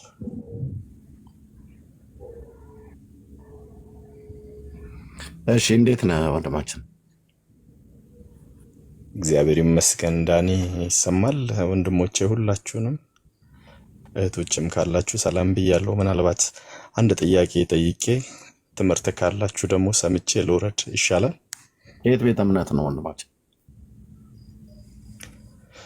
ቤተ እምነቴን ተወውና መጽሐፍ ቅዱሳዊ በሆነ ሀሳብና በህይወት እንግባባና ጥያቄውን ተወውና ታች ወረድልን። ቴንክ ዩ እግዚአብሔር ይባርክ። እዚህ እምነታቸውን ጠይቀን እምነታቸውን የሚናገረውን አንተ በእምነት ስላፈርክ በቃ ጥያቄውን ተወውና ታች ወረድልን። እምነት አውርደ ጨረስከን ብዬ ነው እኔ ከኦርቶዶክስ ቤተክርስቲያን ታች ወረድ በቃ። አይ ጥያቄን ጠይቅና እምነቱን ተወውና ስመጣማ የሆነ የሚነሳባቸው ነገር አለ ይመስለኛል። ሰላም ናችሁ? እሺ ደህና ነኝ እግዚአብሔር ይመስገን። በመጀመሪያ እንዳሳብል ደስ ይለኛል። ከየት ቤተ እምነት? ኦርቶዶክስ ተዋህዶ።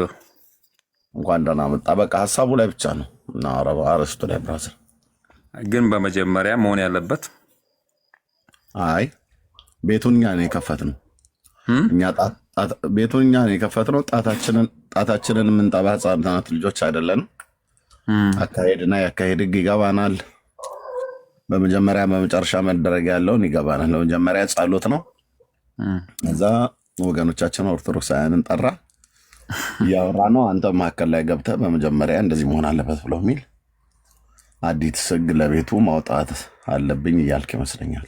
አስተያየት ከሆነ በኋላ ትሰጠናለህ። አላልኩም ሀሳቤ ስላልሰማከው። አርእስቱ ላይ ሆን አሁን አርእስቱ ላይ ነው ገባኝ። ግን ሀሳቤ ስላልሰማከው አላልኩም። እኔ በኋላ ሰማሃለሁ። እሺ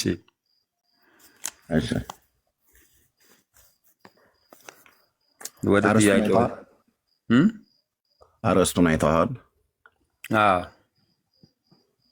ቅዱሳን ሰዎችን ትወዳለህ አይደል? ኃጥአንንስ? እነሱንም ትወዳለህ? አዎ። ማርያምን ምን ያህል ትወዳታለህ? ማርያምን ምን ያህል ትወዳታለህ? አምላክ በወደዳት ልክ። ኦኬ እኔን ትወደኛለህ? እኔን ትወደኛለህ? የእግዚአብሔር እኮ ምርጡ ፍጥረት ነው። በጣም ወዳለሁ። ምን ያህል ትወደኛለህ?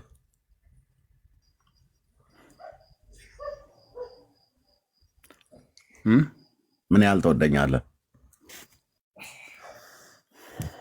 አንድ ሰው መውደድ እስከሚገባው ድረስ እስከሚገባው ድረስ ትወደኛለህ። ካልተገባኝ ግን አትወደኝም።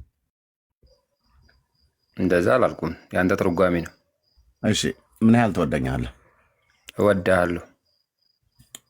ማርያምን እግዚአብሔር በወደዳት ልክ ነው አይደል ያልከው? እኔንስ እግዚአብሔር በወደደ ልክ ትወደኛለህ? የማርያምን እኩል አልኩ እኮ። በፍጥረት አንድ ስለሆን እኮ ትወደኛለህ። እንደዛ እወድሃለሁ። ጎበዝ። እኔም አንተን ክርስቶስ በወደደበት ልክ ነው የምወድህ። አንተን ክርስቶስ በወደደበት መውደድ ነው የምወድህ፣ ወይ ደግሞ ልክ ነው የምወድህ። መጽሐፉም እንደዛ ነው ብሎ የሚለው።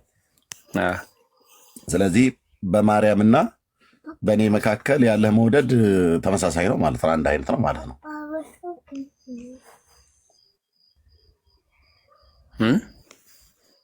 እኔና ማርያምን እኩል ነው የምትወደን ማለት ነው። አሁን በአንተ አነጋገር እኩል ልወድህ አልችልም እንዴ? አሁን እኮ እኩል ነው አልከኝ።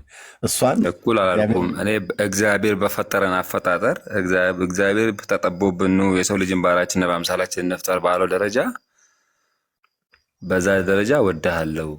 እመቤታችን ደግሞ የእግዚአብሔር ማደሪያ ከመሆኗ የተነሳ ወይ ደግሞ እኛ ኦርቶዶክሳውያን ታማልደናለች ብለን ከሰው ደግሞ በድንግልና አምላክን የወለደች ብለን ስላመንን፣ አንተ ለምሳሌ ድንግል አይደለም።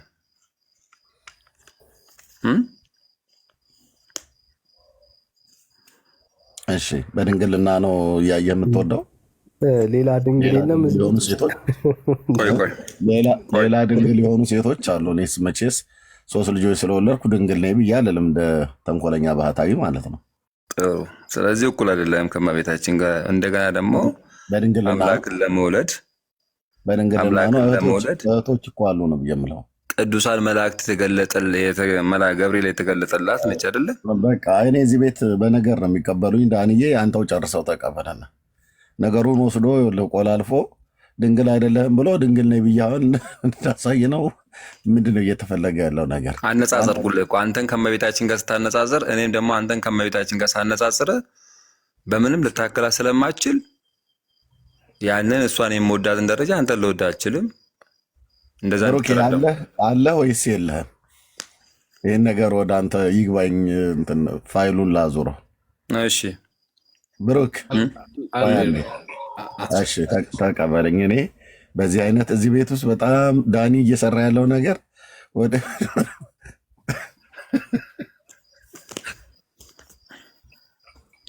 እንደ ጋባዦች አይደላችሁም። እንደ ጥያቄ ጠይቆ እኮ ጥያቄ መቀበል ነው። ያው በቃ አውራ፣ ወይ ድንግል አይደለም። እሺ አውራ ብሩኬ። እሺ ኤርሜ ስትነግረው ለኤርሜ የሰማሁት ማርያምንም ኤርሚንም እግዚአብሔር እንደወደዳቸው እንደምትወዳቸው ስትናገር ነበር አይደል? ኤርሚንም ወዳለው እመቤታችንም ወዳለው። እመቤታችን በምወደው ልክ ግን ኤርሚን አልወድም። ለእኛ ምክንያት ድህን ነች፣ የዳንባት ምክንያት ሆናለች በእግዚአብሔር ፊት።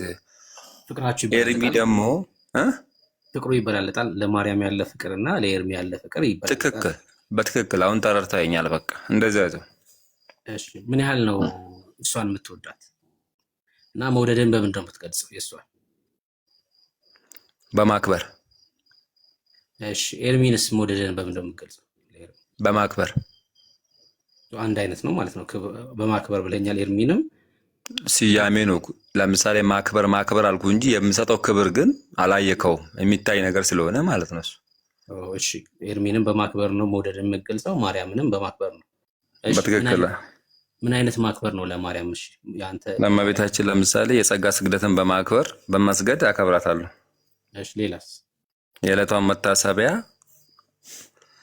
ዝክር በእሷ ስም ዝክር በመሰገር። እሺ በእሷ ስም ነዳያንን ማብላት ወይ ደግሞ እንደዛ ላስባት እችላለሁ። እሺ ሌላስ? ብዙ አለ። ኤርሚንስ በማክበር ስትል ኢየሱስ እንዴት ነው የሚገለጸው? እንደ ታላቅነቱ ታላቅ በመሆኑ ክፉ አንደበት ላለመመለስ። ለምሳሌ ኤርሚያውን ቅድም ሰዎቹን የወጡትን ሰዎች ባናገረው ደረጃ ላናናግረው ነው። እንደዚህ አይነት ማክበር ነው። ወይ ደግሞ ታላቂ በመሆኑ በእድሜ ላከብረው እችላለሁ። እንደዚህ አይነት ነገሮች አሉ። ክፉ ባለመናገር ማለት ነው። ክፉ ባለመናገር ማለት ነው እንጂ ለኤርሚያ አልሰግድም። ለማርያም ግን ፍቅርህን በመስገድ ነው የምገልጸው። ምክንያት ድይን ፍቅሩን የገለጸ ክርስቲያን ከመጽሐፍ ቅዱስ አሳይ ወይ ደግሞ ሐዋርያ። ኦኬ፣ መጽሐፍ ቅዱስን ብቻ ነው በመጀመሪያ አንተ የምትቀበለው? መጽሐፍ ቅዱስ ላይ ከሌለ የምትቀበለው መጽሐፍ ደግሞ እንመረምራለን። መጀመሪያ ግን የእግዚአብሔር ቃል መጽሐፍ ቅዱስ ነው ብዬ ስለማምን ትክክል። እሺ ብሩክ፣ እኔ አሁን መጽሐፍ ቅዱስ ላይ አንድ የሌለ የምትቀበለው ነገር አለ አንተ? አንድ ሀሳብህን ልወቀው መጀመሪያ።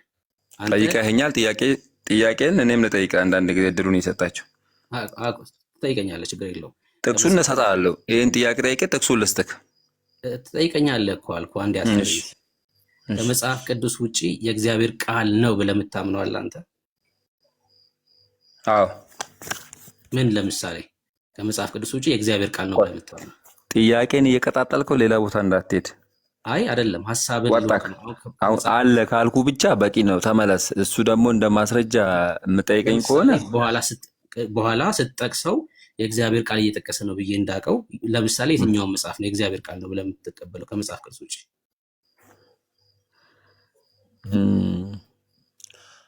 ከመጽሐፍ ቅዱስ ውጪ ሌላ በመጽሐፍ ደረጃ ወይ ደግሞ በትምህርት ደረጃ እንዲህ ነው ልላ አልችልም። ይኸው ለምሳሌ በማቴዎስ ወንጌል ላይ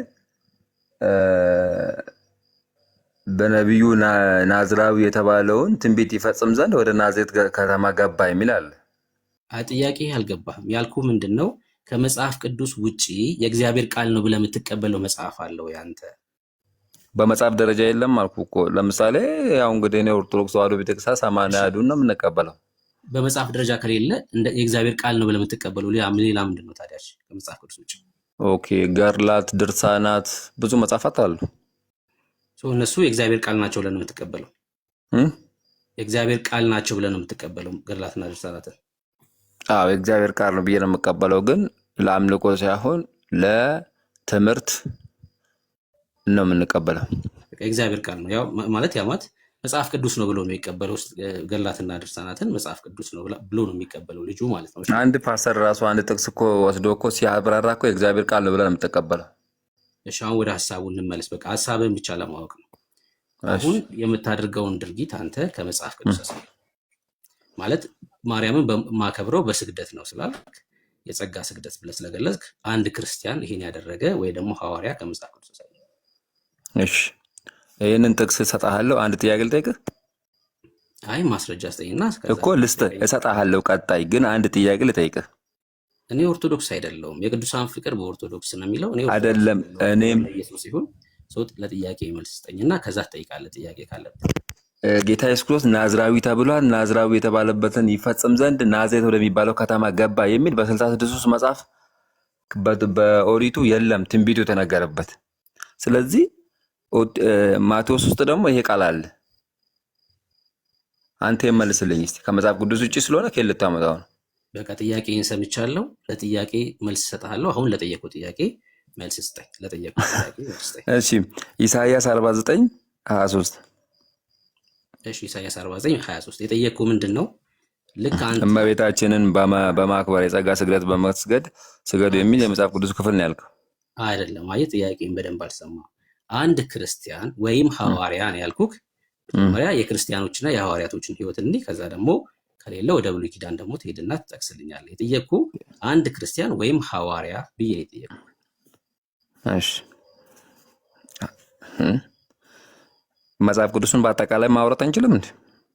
እኮ ከሌለ የለኝም ትለኝና ከዛ ደግሞ በብሉይ ኪዳን የነበረውን ደግሞ ሄደን እንመለከታለን። የጠየቅኩህ አንድ ክርስቲያን ወይም ሐዋርያ አንተ ያደረግከውን ያደረገ። እሺ በስግደት ደረጃ ነው ወይስ በምስጋና ደረጃ የገለጹላትን? ስለ ስግደት ነው ያወራነው። ከዛ ቀጥለን ደግሞ ሌላውን ደግሞ እናወራለን። ችግር የለውም።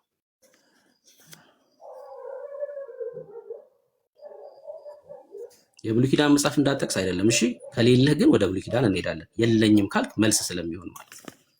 እሺ በአዲስ ኪዳኑ የለም። እሺ እኔ በግሌ እስካሁን በአዲስ ኪዳኑ አላየሁም። እሺ ሰው ክርስቲያን ሆኖ አንተ የምታደርገውን ልምምድ ያደረገ ክርስቲያንም ሐዋርያም የለም። ጨርሰናል። እሺ አሁን በብሉይ ኪዳን ወደ ነበሩት ልምምዶች ሂድና ጥቅስን ጥቀስ። አሁን ደግሞ በብሉይ ኪዳን የነበሩትን የአይሁዳውያንን ልምምድ ከመጽሐፍ ቅዱስ ጥቀስና ከዛ ደግሞ እሱ ላይ እናወራ። ከብሉይ ኪዳን አልገባህም? ከክርስቲያኖች እና ከሐዋርያት ልምምድ የለም ብለኛል። አሁን ደግሞ ከፈለኩ የመጽሐፍ ቅዱስ ጥቅስ ሂድና ጠቅሰክ እሱ ክፍል ላይ እናውራ። ይኸው በኢሳይያስ 49:23 ላይ ግንባራቸውንም ወደ ምድር ዝቅ አድርገው ይሰግዱልሻል፣ የእግርሽንም ትቢያ ይልሳሉ። እኔም በእግዚአብሔር እንደሆንኩ ታውቂያለሽ። እኔንም በመተማመን የሚጠባበቁ አያፍሩም። ለማን ነው ይሄ የተባለው? ለማን ነው የተባለው? ስለ ድንግል ማርያም የተነገረው ትንቢት ነው። ኢሳይያስ ነው የተናገረው። ያው ኢሳይያስ 49 ላይ ማለት ነው። ኦኬ እሺ፣ እና አንብበው አንዴ ድጋሜ። እሺ ግንባራቸውንም ወደ ምድር ዝቅ አድርገው ይሰግዱልሻል ይላል። ይበቃል በቃ።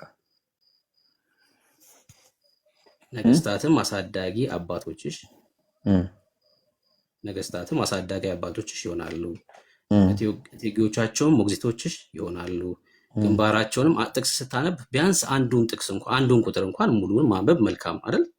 አሁን አንተ 23ን ቆርጥ ነው 23ን እንኳን ያነበብከው። ከፍ ብዬ አላልኩም፣ ግን ቢያንስ 23 እንኳን አይቆረጥም። እሺ ግንባራቸውንም ወደ ምድር ዝቅ አድርገው ይሰግዱልሻል፣ የእግርሽንም ትቢያ ይልሳሉ፣ የእግሯን ትቢያ ይልሳሉ። እሺ ለነገሩ የሆነ ከኛ ከክርስቲያኖች የሄደ ልጅ ካላስኩ ሲል አይቻለሁ፣ የሆነ ቪዲዮ ተቆርጦ አይቻለሁ እና ቆንጆ ነው። እሺ የእግርሽንም ትቢያ ይልሳሉ፣ እኔም እግዚአብሔር እንደሆንኩኝ ታውቂያለሽ፣ እኔንም በመተማመን የሚጠባበቁ አያፍሩም ይላል።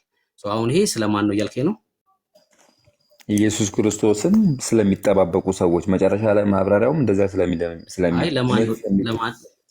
ለእመቤታችን ስግደቱ ለእሷ ነው ማለት ነው። እሺ ከፍ ብለን እናንብበው። ፈቃደኛ ነህ? ስለማን እንደሆነ እንድናቀው ይሄ ክፍል አንብበው። እሺ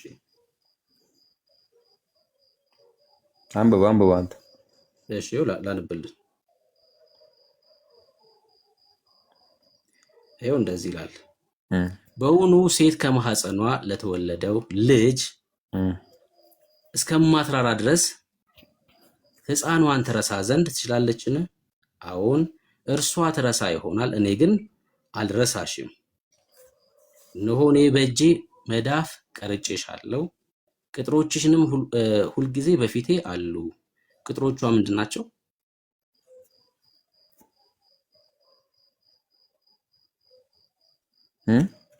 ቅጥሮቿ ምንድን ናቸው? አላውቀውም። አታውቀውም? እሺ ልጆችሽ ይፈጥናሉ፣ ያፈርሱሽና ያወድሙሽ ከአንቺ ዘንድ ይወጣሉ። ልጆቿ እነማን ናቸው?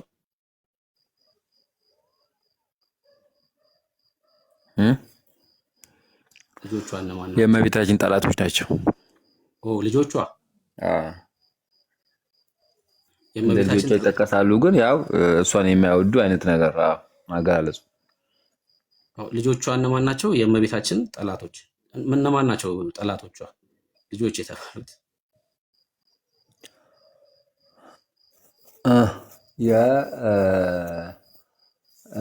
ለምሳሌ ያው እንደ ጌታዊ ጌታዊ ይሉኛል ግን እኔ አላውቃቸውም እንዳላቸው ያው በስሙ እንደሚመጡ አይነት ሰዎች በእሷ ላይም የሚነሱ አይነት ሰዎች ናቸው። ያፈርሱሽና ያወድሙሽ ከአንቺ ዘንድ ይወጣሉ።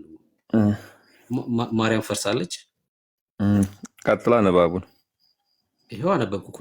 ልጆችሽ ይፈጥናሉ፣ ያፈርሱሽ እና ያወድሙሽ ከአንቺ ዘንድ ይወጣሉ። ማርያም ፈርሳለች፣ ወድማለች። ይሄ እኮ ትንቢት ነው የተናገረው እኮ። ፈርሳለች ወይ? ትንቢቱ ተፈጽሟል ወይ ወይስ ወደፊት ነው የምትፈርሰው? እሺ እኔ እሱን ቃል ለእሷ ነው አላልኩም እኮ። እኔ ያልኩ ቃል ግንባራቸውንም ወደ ምድር ዝቅ አድርገው የሚለው ነው ያልኩት። አውዱን እየተመለከትን ነው። ከፍ ብዬ ወደ ላይ ስለማን እያወራ እንደሆነ እንድትረዳው ብያለሁ እኮ።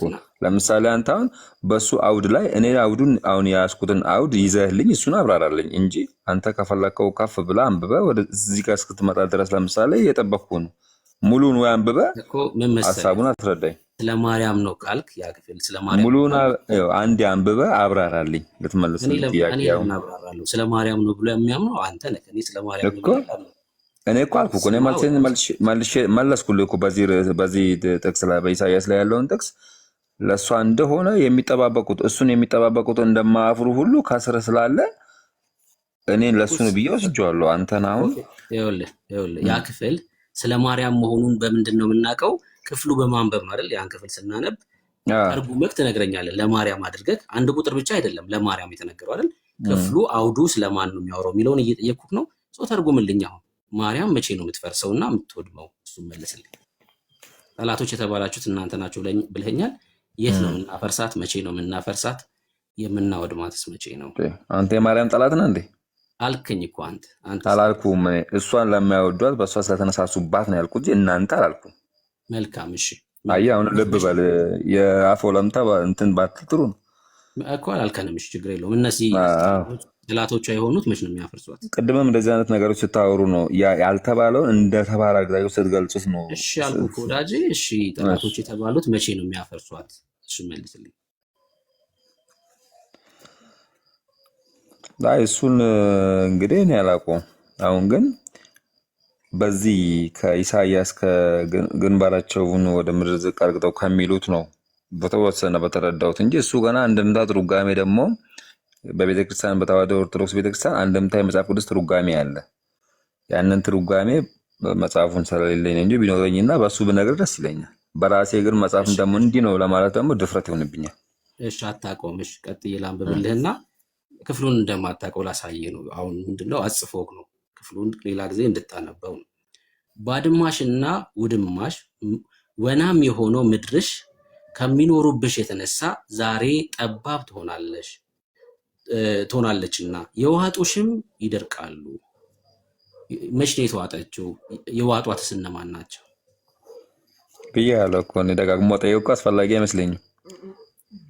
አታውቀውም ክፍሉን ማለት ነው። ያ ማለት ስለ ማርያም ሳይሆን የሚናገረው ይህ ክፍል ስለ ጽዮን የተነገረ ነው። ቅድም ይኸውልህ ከቁጥር 15 ያነበብኩልህ ጽዮን ማን ናት? ስለ ጽዮን ማን ናት? ጽዮንማ ሀገሪቷ ናት፣ ስለ እስራኤል ማለት ነው። ጽዮን ይኸውልህ እንደዚህ ይላል። ጽዮን ግን እግዚአብሔር ትቶኛል፣ ጌታም ረስቶኛል አለች። አሁን እቺ ጽዮን ማን ናት? አንተ እስኪ መልስልኝ። ጽዮን ግን እግዚአብሔር ትቶኛል፣ ጌታም ረስቶኛል አለች። ምን አሁን እቺ ጽዮን ማን ናት? ማርያም ሀገሪቷ አፍ አውጥታ እኮ ሀገሪቷ አፍ አውጥታ ነው ያለችው። አይ በቃ እኔ ትክክል አይደለም። እሺ ማን ናት ንገረኝ አንተ። ማርያም ናት? እኔ ተሳስቻለሁ። እሺ አንተ ንገረኝ ማን ናት? ምናልባት በጽዮን ውስጥ ያሉ ወይ ደግሞ ጽዮን ማለት ኢየሩሳሌም ነች። በኢየሩሳሌም ያሉ ሰዎች እንኳን አሉ ብትለኝ አንድ ነገር ነው። ግን ጽዮን እንዲህ ያለች ካልከኝ ሀገር እንዲህ ያለ እንደማለት ልትለኝ ሊሆንብህ እኮ። ኢትዮጵያ መግለጫ ወጣች ሲባል ተራራው መግለጫ ወጣ ማለት አይደለም። ኢትዮጵያ የምትባል ሀገር አለች። ጽዮን ሲባልም በጽዮን የሚኖሩ የእግዚአብሔር ሕዝቦች አሉ። ስለነሱ ነው እየተናገረ ያለው እንጂ ምድሪቷ ተናገረች እያለ ነው፣ እንደዛ አይደለም። አንተ ግን ጽዮን የተባለው እዚህ ክፍል ላይ የእስራኤል ሕዝብ እያለ እንደሚያወራው መጽሐፍ እኮ የጽዮን ሕዝብም እያለ መግለጽ ይችል ነበር አይደለም? ችግር የለውም። ጽዮን ማናት? አንተ መልስልኝ። ቁጥር 14 ላይ ጽዮን ማናት? አላውቃትም። አታውቃትም። በቃ ስለማታውቀው ክፍል ነው የጠቀስከው ማለት ነው። እሺ አሁን አንተ የምታደርገውን ልምምድ ያደረገ ለማርያም የሰገደ ካለ አሳይ። ክርስቲያንም ሐዋርያም የለም ብለኛል። እንደው ከብሉይ ኪዳንም ካለ እሱን አሳይ።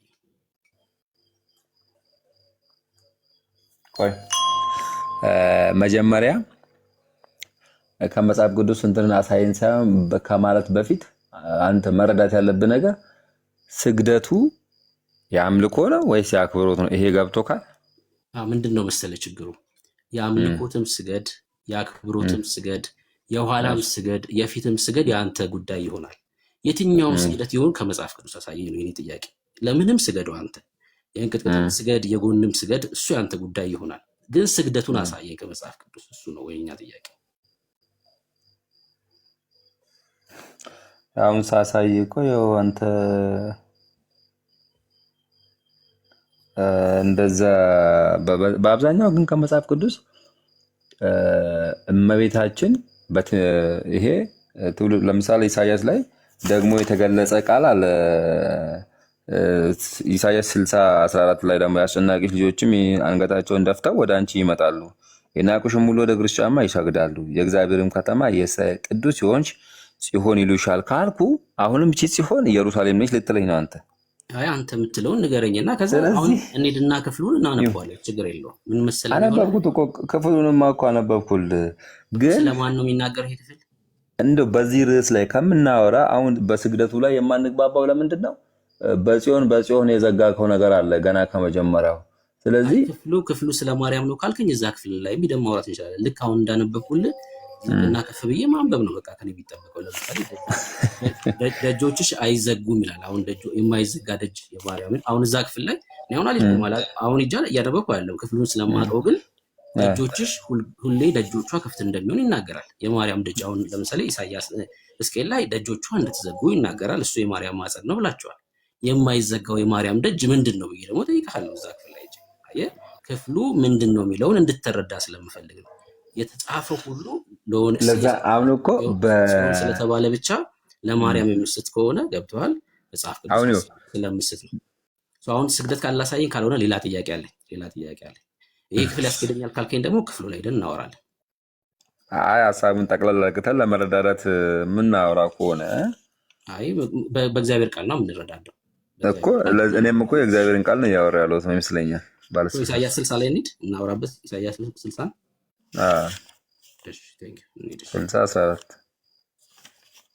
60:14 ላንብብልህ። እሺ አንተ የጠቀስከው ጥቅስ ያው የአስጨናቂዎችሽም ልጆች አንገታቸውን ደፍተው ወደ አንቺ ይመጣሉ፣ የናቁሽ ሁሉ ወደ እግርሽ ጫማ ይሰግዳሉ፣ የእግዚአብሔር ከተማ የእስራኤል ቅዱስ የሆንሽ ጽዮን ይሉሻል። ይሄ ነው ጥቅስ አይደለ? የአስጨናቂ ልጆቿ እነማን ናቸው? አንገታቸውን ደፍተው የሚሄዱት ወደ እሷ ለእሷ ያልተገዙ ሰዎች። እሺ ከዛ አንገታቸውን ደፍተው ይመጣሉ፣ የናቁሽ ሁሉ ወደ እግርሽ ጫማ ይሰግዳሉ። የናቋትም እነዚህ ለእሱ ያልተገዙት ናቸው አይደለ? መልካም ከፍ ብዬ ላነበው ነው እንግዲህ ቁጥር 10 ጀምሬ ማለት ነው። በቁጣዬ ቀሰፌ በፍቅሬ ምሬሻለሁና ይላል። ምን ማለት ነው? በቁጣዬ ቀሰፌ በፍቅሬ ምሬሻለሁ። በቁጣ የተቀሰፈችው መች ነው? ማርያም በእግዚአብሔር ቁጣ በእግዚአብሔር ቁጣ መቼ ተቀሰፈች? አልተቀሰፈችም። አሁን እኔ ማናት እቺ በቁጣው የተቀሰፈችው ማናት? አላውቃትም። አታውቃትም። መጻተኞች ቅጥርሽን ይሰራሉ። ቅጥሯ ምንድን ነው? የማርያም ቅጥር። እነዚህ መጻተኞቹ የተባሉት ቢሰሩት ቅጥር እየነገርከኝ እስኪ ምን አልከኝ? እየነገርከኝ ያብራራልኝ። እሺ የቱ እንደሆነ አንተ ይነገር። ለማርያም ነው ስላልክ እኔማ ይኸውልህ መጽሐፍ ቅዱስ እንዴት መሰለህ ለወደፊቱ የሚጠናው አሁን ቁጥር 14 ላይ ሳይሆን የሚጀምረው ከቁጥር 1 ጀምሮ አንብበው ለሌላ ጊዜ ሐሳቡንም ለመረዳት እንዲያግዝህ። ከቁጥር 1 ጀምሮ ለምሳሌ ብርሃንሽ መጥቷልና የእግዚአብሔር ክብር መጥቶልሻልና ተነሺ አብሪ፣ እነሆ ጨለማ ምድርን ድቅድቅ ጨለማ አሕዛብን ይሸፍናልና፣ ነገር ግን በአንቺ ላይ እግዚአብሔር ይመጣል፣ ክብሩን በአንቺ ላይ ይታያል እያለ ያወራል። እና ስለማን ነው ስለ የትኛው ጊዜ ነው ምናምን የሚለውን ለመረዳት ከቁጥር 1 ጀምሮ አንብበው። ገብቶሃል አይደል? እንደዛ ነው የሚሻለው። አሁን ስለማርያም የምናወራው የቅዱሳን ፍቅር ስለሆነ እያንዳንዱን ክፍል አንተ ማብራራት አይጠበቅብኝም ከርዕስ ስለሚያስወጣ። ስግደቱን ልታሳየኝ አልቻልክም። ሌላውን ደግሞ ላሳይክ። ፍቅርህን የምትገልጸው ለማርያም ወደ እሷ በመጸለይ ነው አይደለ? ፍቅርህን የምትገልጸው ሌላ ወደ ማርያም በመጸለይ ነው።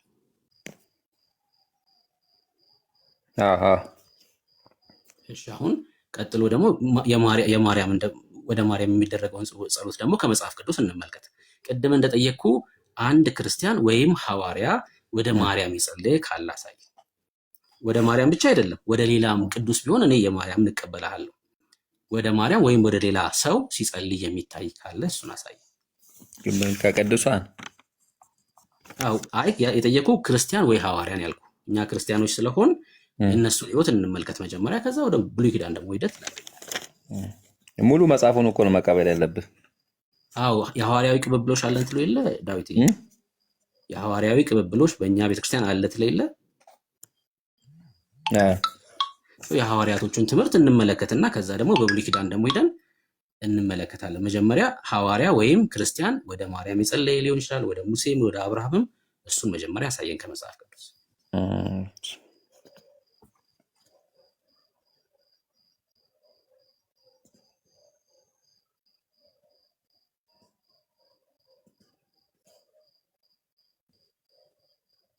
እሺ የለም አትጨነቅ። እሺ ለምሳሌ መጽሐፈ ጦቢት እንዴት ትቀበላላችሁ? ጦቢት ላይ ክርስቲያኖች ነበሩ። 66 ስለሆነ ጦቢት 66 ላይ ያለ አይመስለኝም። አይ ጦቢት ክርስቲያኖች ናቸው ወይ ነው ጥያቄ። ክርስቲያን ወይ ሐዋርያ ስለሆነ የጠየቅኩ። መላእክት ናቸው። ያው የመላእክት ክርስቲያኖች የቅዱሳን ጸሎት የሚያሳርጉ ወደ ከበረ ወደ ገናና ወደ እግዚአብሔር ጌትነትም የሚያገቡ ከከበሩ 7ቱ አለቆች አንዱ አለቃ እኔን ሩፋኤል ነኝ አላቸው ይላል። ታዲያ እኔ ከጠየቁ ጋር ምን ያገናኘዋል? እኔ ወደ ጸሎትን ማሳረግ እንደሚችሉ የነገርኩ ነው። አንተም እሱን የጠየቀኝ ከቅዱሳን ውስጥ። አይ አልጠየቅኩም። ጸሎት ያሳርጋሉ ያሳርጉም ሳይሆን ወደ እነሱ የጸለየ ካለ አሳየ ነው ጥያቄ።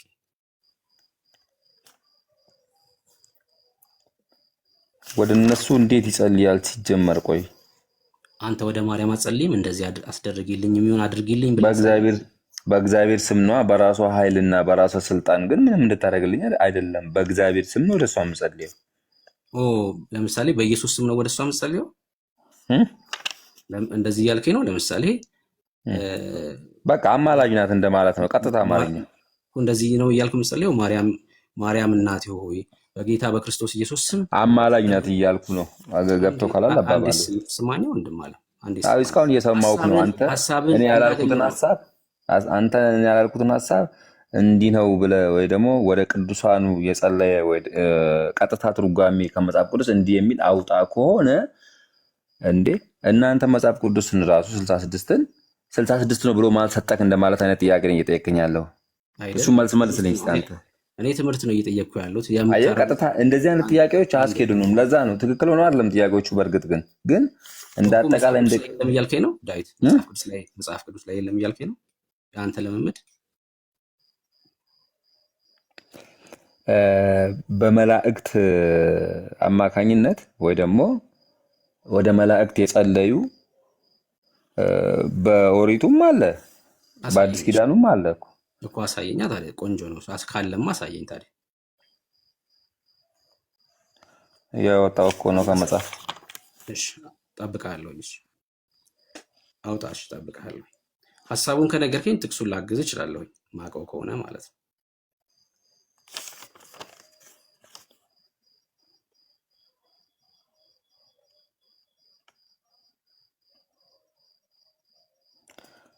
እሺ ዳይሬክት አንተ የአማርኛ እንትናችን ቀጥታ ወደ መላእክት የሚጸልዩ በአሁን ሳለ ጥቅስ አላስኩም። ነገር ግን መላእክት ግን እንደሚጠብቁንና እኛ እነሱን ማማረር እንደማይገባን መዝሙረ ዳዊት ላይ አለ። እኔ እሱ አይደለማ ጥያቄ። እኔ አሁን ስለ ጸሎት ነው፣ ስለ ጸሎት ነው። ወደ መልአክም ይሁን ወደ ማርያምም ወደ ሙሴም ሊሆን ይችላል የጸለየ ካለ አሳየን። ጸሎት ነው ጥያቄያችን ነው።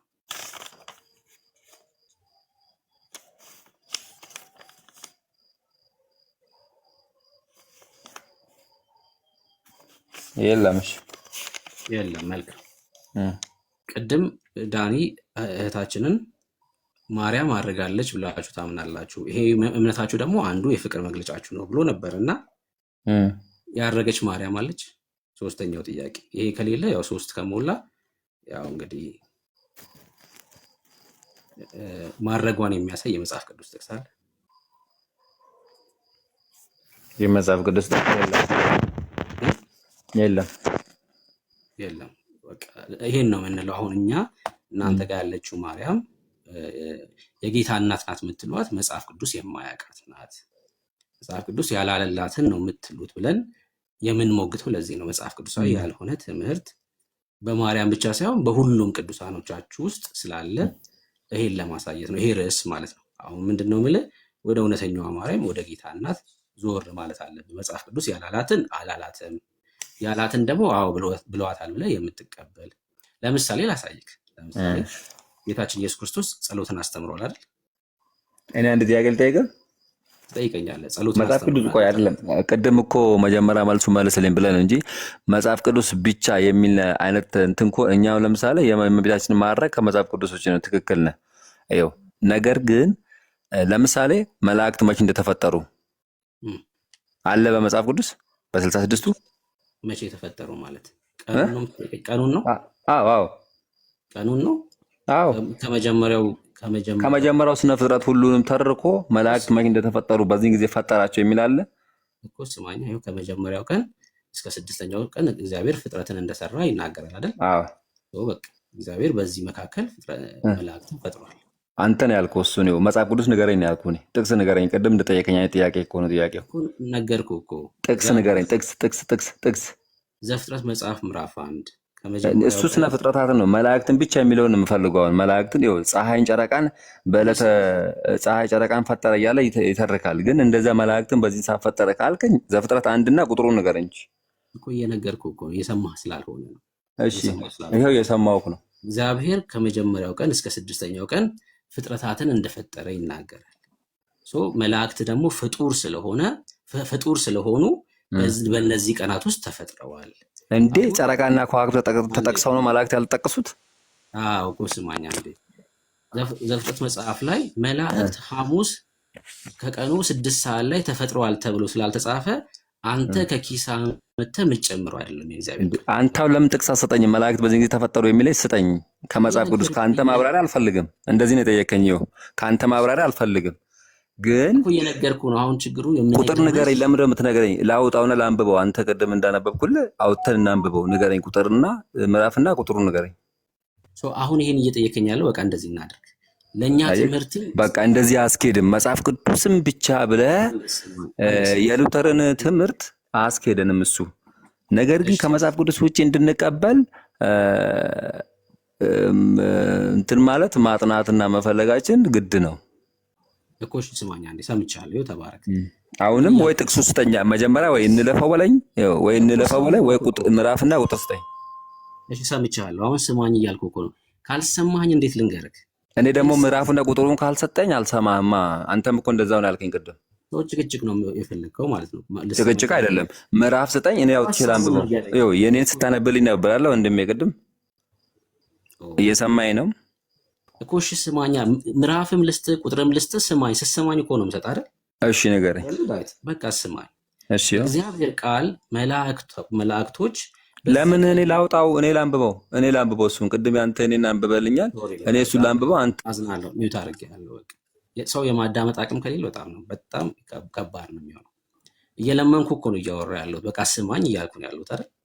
የእግዚአብሔር ቃል መላእክት በዚህ ቀን ተፈጠሩ ብሎ እስካልጻፈ ድረስ እኛ ከኪሳችን የምንሞላው አይደለም።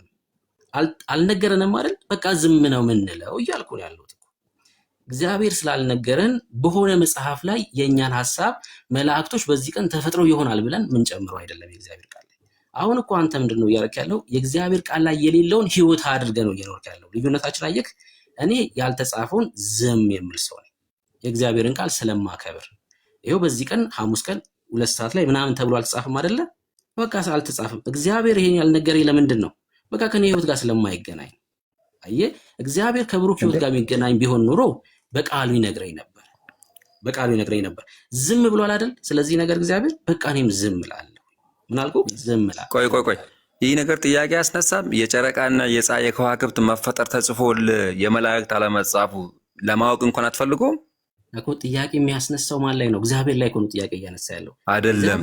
ማወቅ ፈልጋለሁ ነው ጥያቄውን። ይኸው አንተ አሁን እኮ የለም ከሆነ የለም በልና ዳይሬክት መልስልኝ። እኔ እንደመለስኩ የነገርኩህ እኮ ነው። አየህ፣ አልገባህም ሆነ የእግዚአብሔር ቃል አልነገረንም፣ አልተጻፈም። የእግዚአብሔር ቃል ላይ በዚህ ቀን ተብሎ በ80 አዱ ላይ ግን አለ። ይኸው እሺ፣ አሁን ደግሞ ልንገርህ፣ ስማኝ። መጽሐፈ ሄኖክ ውስጥ አለ፣ ስነ ፍጥረትን ከፈለክ ማለት ነው። እሺ፣ አሁንም ስማኝ። መጽሐፍ ቅዱስ 80 አዱ ላይ አለ። መጽሐፈ ሄኖክ ላይ ሳይሆን ያለው ጦቢት ላይ አለ። ጦቢት ላይም ሄኖክ ላይም አለ። ሶሪ አንዴ፣ አንዴ ስማኝ። ኩፋሌ ላይ አለ። ጦቢት ያልኩት በስተት ነው። ኩፋሌ ላይ አለ። ኩፋሌ ግን የኢትዮጵያ ኦርቶዶክስ የተረት መጽሐፏ ነው። ከኢትዮጵያ ኦርቶዶክስ ውጪ ኩፋሌን የሚቀበል ዓለም ላይ የትኛውም ክርስቲያን የለም። አየህ፣ በድፍረት ነው የምናገረው እንደዚህ። ዓለም ላይ ኩፋሌ የሚባል መጽሐፍ የለም ከኢትዮጵያ ኦርቶዶክስ ውጭ። ግብፅ ሂድ፣ ካቶሊኮች ጋር ሂድ፣ ግሪክ ሂድ፣ የትኛው ሶሪያ ሂድ፣ ህንድ ሂድ፣ አይደለም ስለኛ አይደለም ስለ ወንጌል አማኞች አይደለም፣ ኦርቶዶክስ የተባሉት በሙሉ ጋር ብዞር ኩፋሌ የሚባል መጽሐፍ የለም ከኢትዮጵያ ኦርቶዶክስ ውጭ። ይሄን አንተ ራሱ መጠየቅ አለብህ። ሌሎች ዓለማት ይሄን መጽሐፍ ሳይቀበሉ የኢትዮጵያ ኦርቶዶክስ ብቻዋን የምትቀበለው ከሌሎች ክርስቲያኖች ተለይታ ምን ስለሆነ ነው ብለህ አንተ መጠየቅ መቻል፣ እንደ ባላይምሮ ሰው ማለት ነው። ባላይምሮ ሰው ኩፋሌ ብቻ አይደለም ሄኖክንም ጭምር የትኛውም ዓለም ላይ ሂደህ ፈልገህ አታገኘውም፣ በቀኖና ደረጃ የተካተተ ማለት ነው። እና የሆነ ሰው መጽሐፍ ላይ ጽፎ ስላስቀመጠ የእግዚአብሔር ቃል ነው ማለት አይደለም። ዳዊት እሺ፣ አመሰግናለሁ። አሁን ልተኛ ስለሆነ እግዚአብሔር ይስጥልኝ። እሺ፣ እኔ ደግሞ የመጨረሻ ነገር ልበለ፣ የእግዚአብሔርን ቃል አንብብ። በእውነት የአዲስ ኪዳንን በተለይ አንብብ። እግዚአብሔር የልብህን አይን ያብራል። ተባረክ። ወዳለሁ።